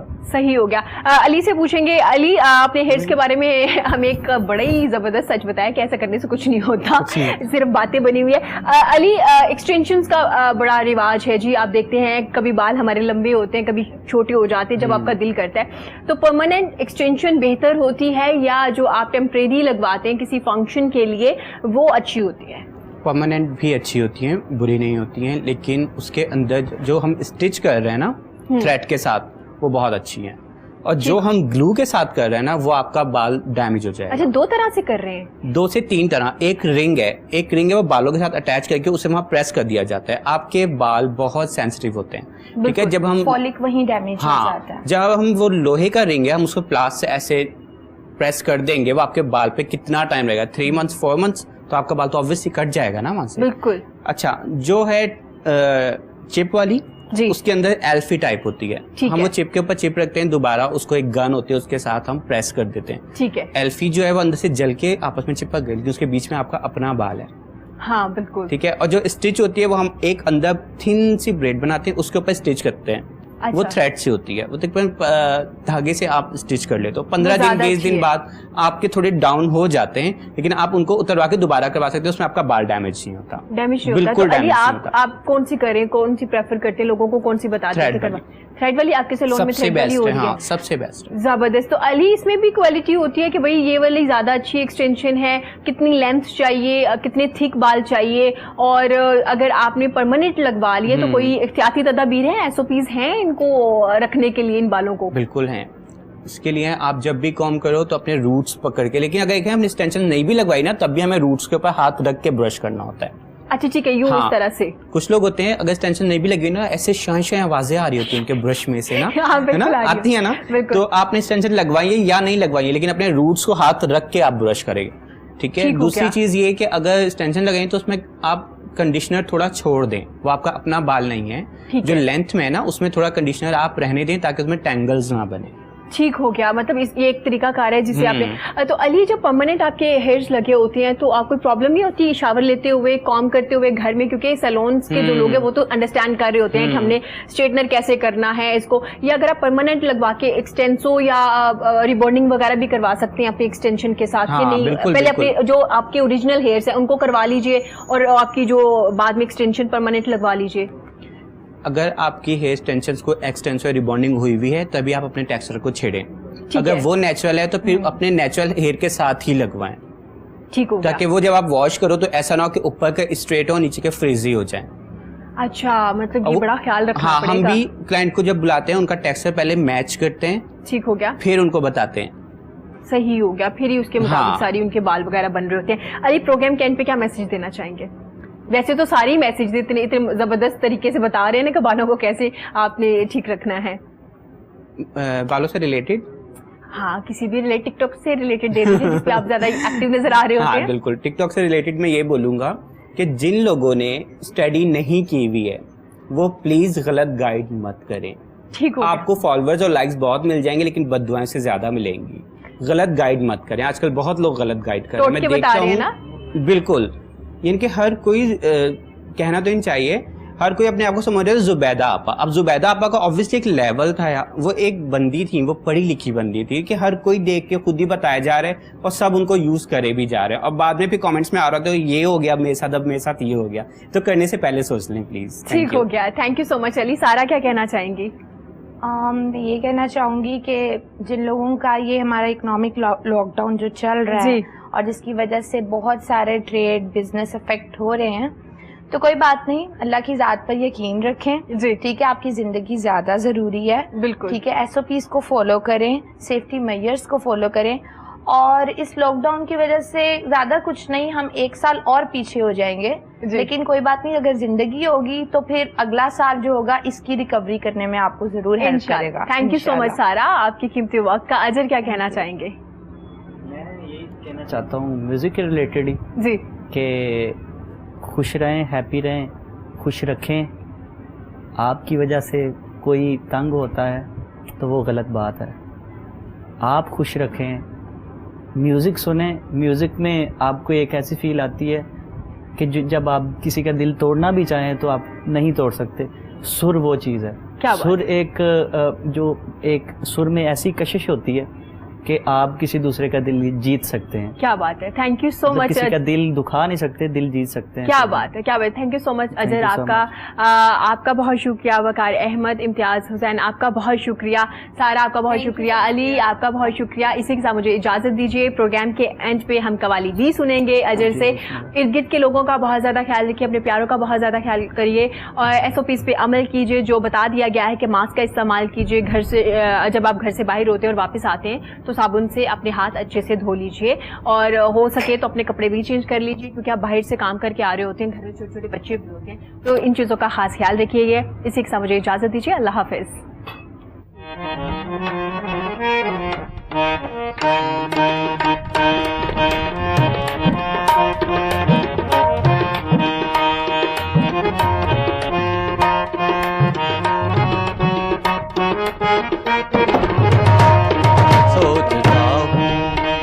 सोचता हूँ कि वो कितने मासूम थे, सोचता हूँ कि वो कितने मासूम थे, क्या से क्या हो गए देखते देखते। सोचता हूँ कि वो कितने मासूम थे, क्या से क्या हो गए देखते देखते। सोचता हूँ कि वो कितने मासूम थे, क्या से क्या हो गए देखते देखते। मैंने पत्थर से जिनको बनाया सनम, वो खुदा हो गए देखते देखते। मैंने पत्थर से जिनको बनाया सनम, वो खुदा हो गए देखते देखते। सोचता हूँ क्या हो गए देखते देखते। सोचता हूँ कि वो कितने मासूम थे।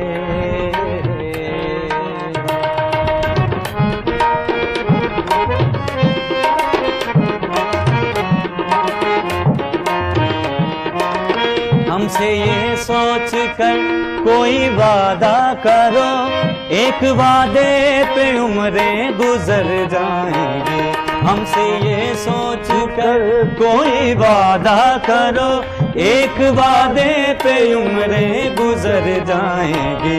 ये है दुनिया, ये है दुनिया, यहाँ कितने अहले वफा। ये है दुनिया कितने अहले वफा बेवफा हो गए देखते देखते। ये है दुनिया, कितने अहले वफा बेवफा हो गए देखते देखते। सोचता हूँ कि वो कितने मासूम थे, बेवफा हो गए देखते देखते। गैर की बात तस्लीम क्या कीजिए, अब तो खुद पर भी हमको भरोसा नहीं। गैर की बात, गैर की बात,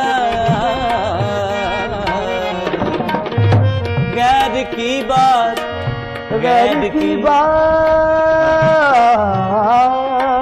गैर की बात।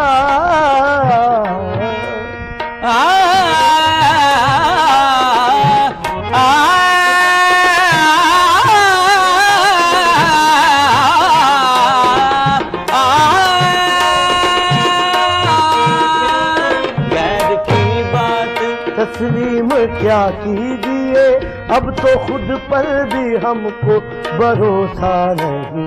ये है दुनिया यहाँ, ये है दुनिया यहाँ, कितने अहले वफा बेवफा हो गए देखते देखते।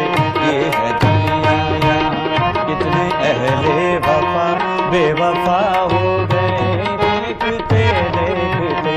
सोचता हूँ कि वो कितने मासूम थे, प्यारिया हो गए देखते देखते।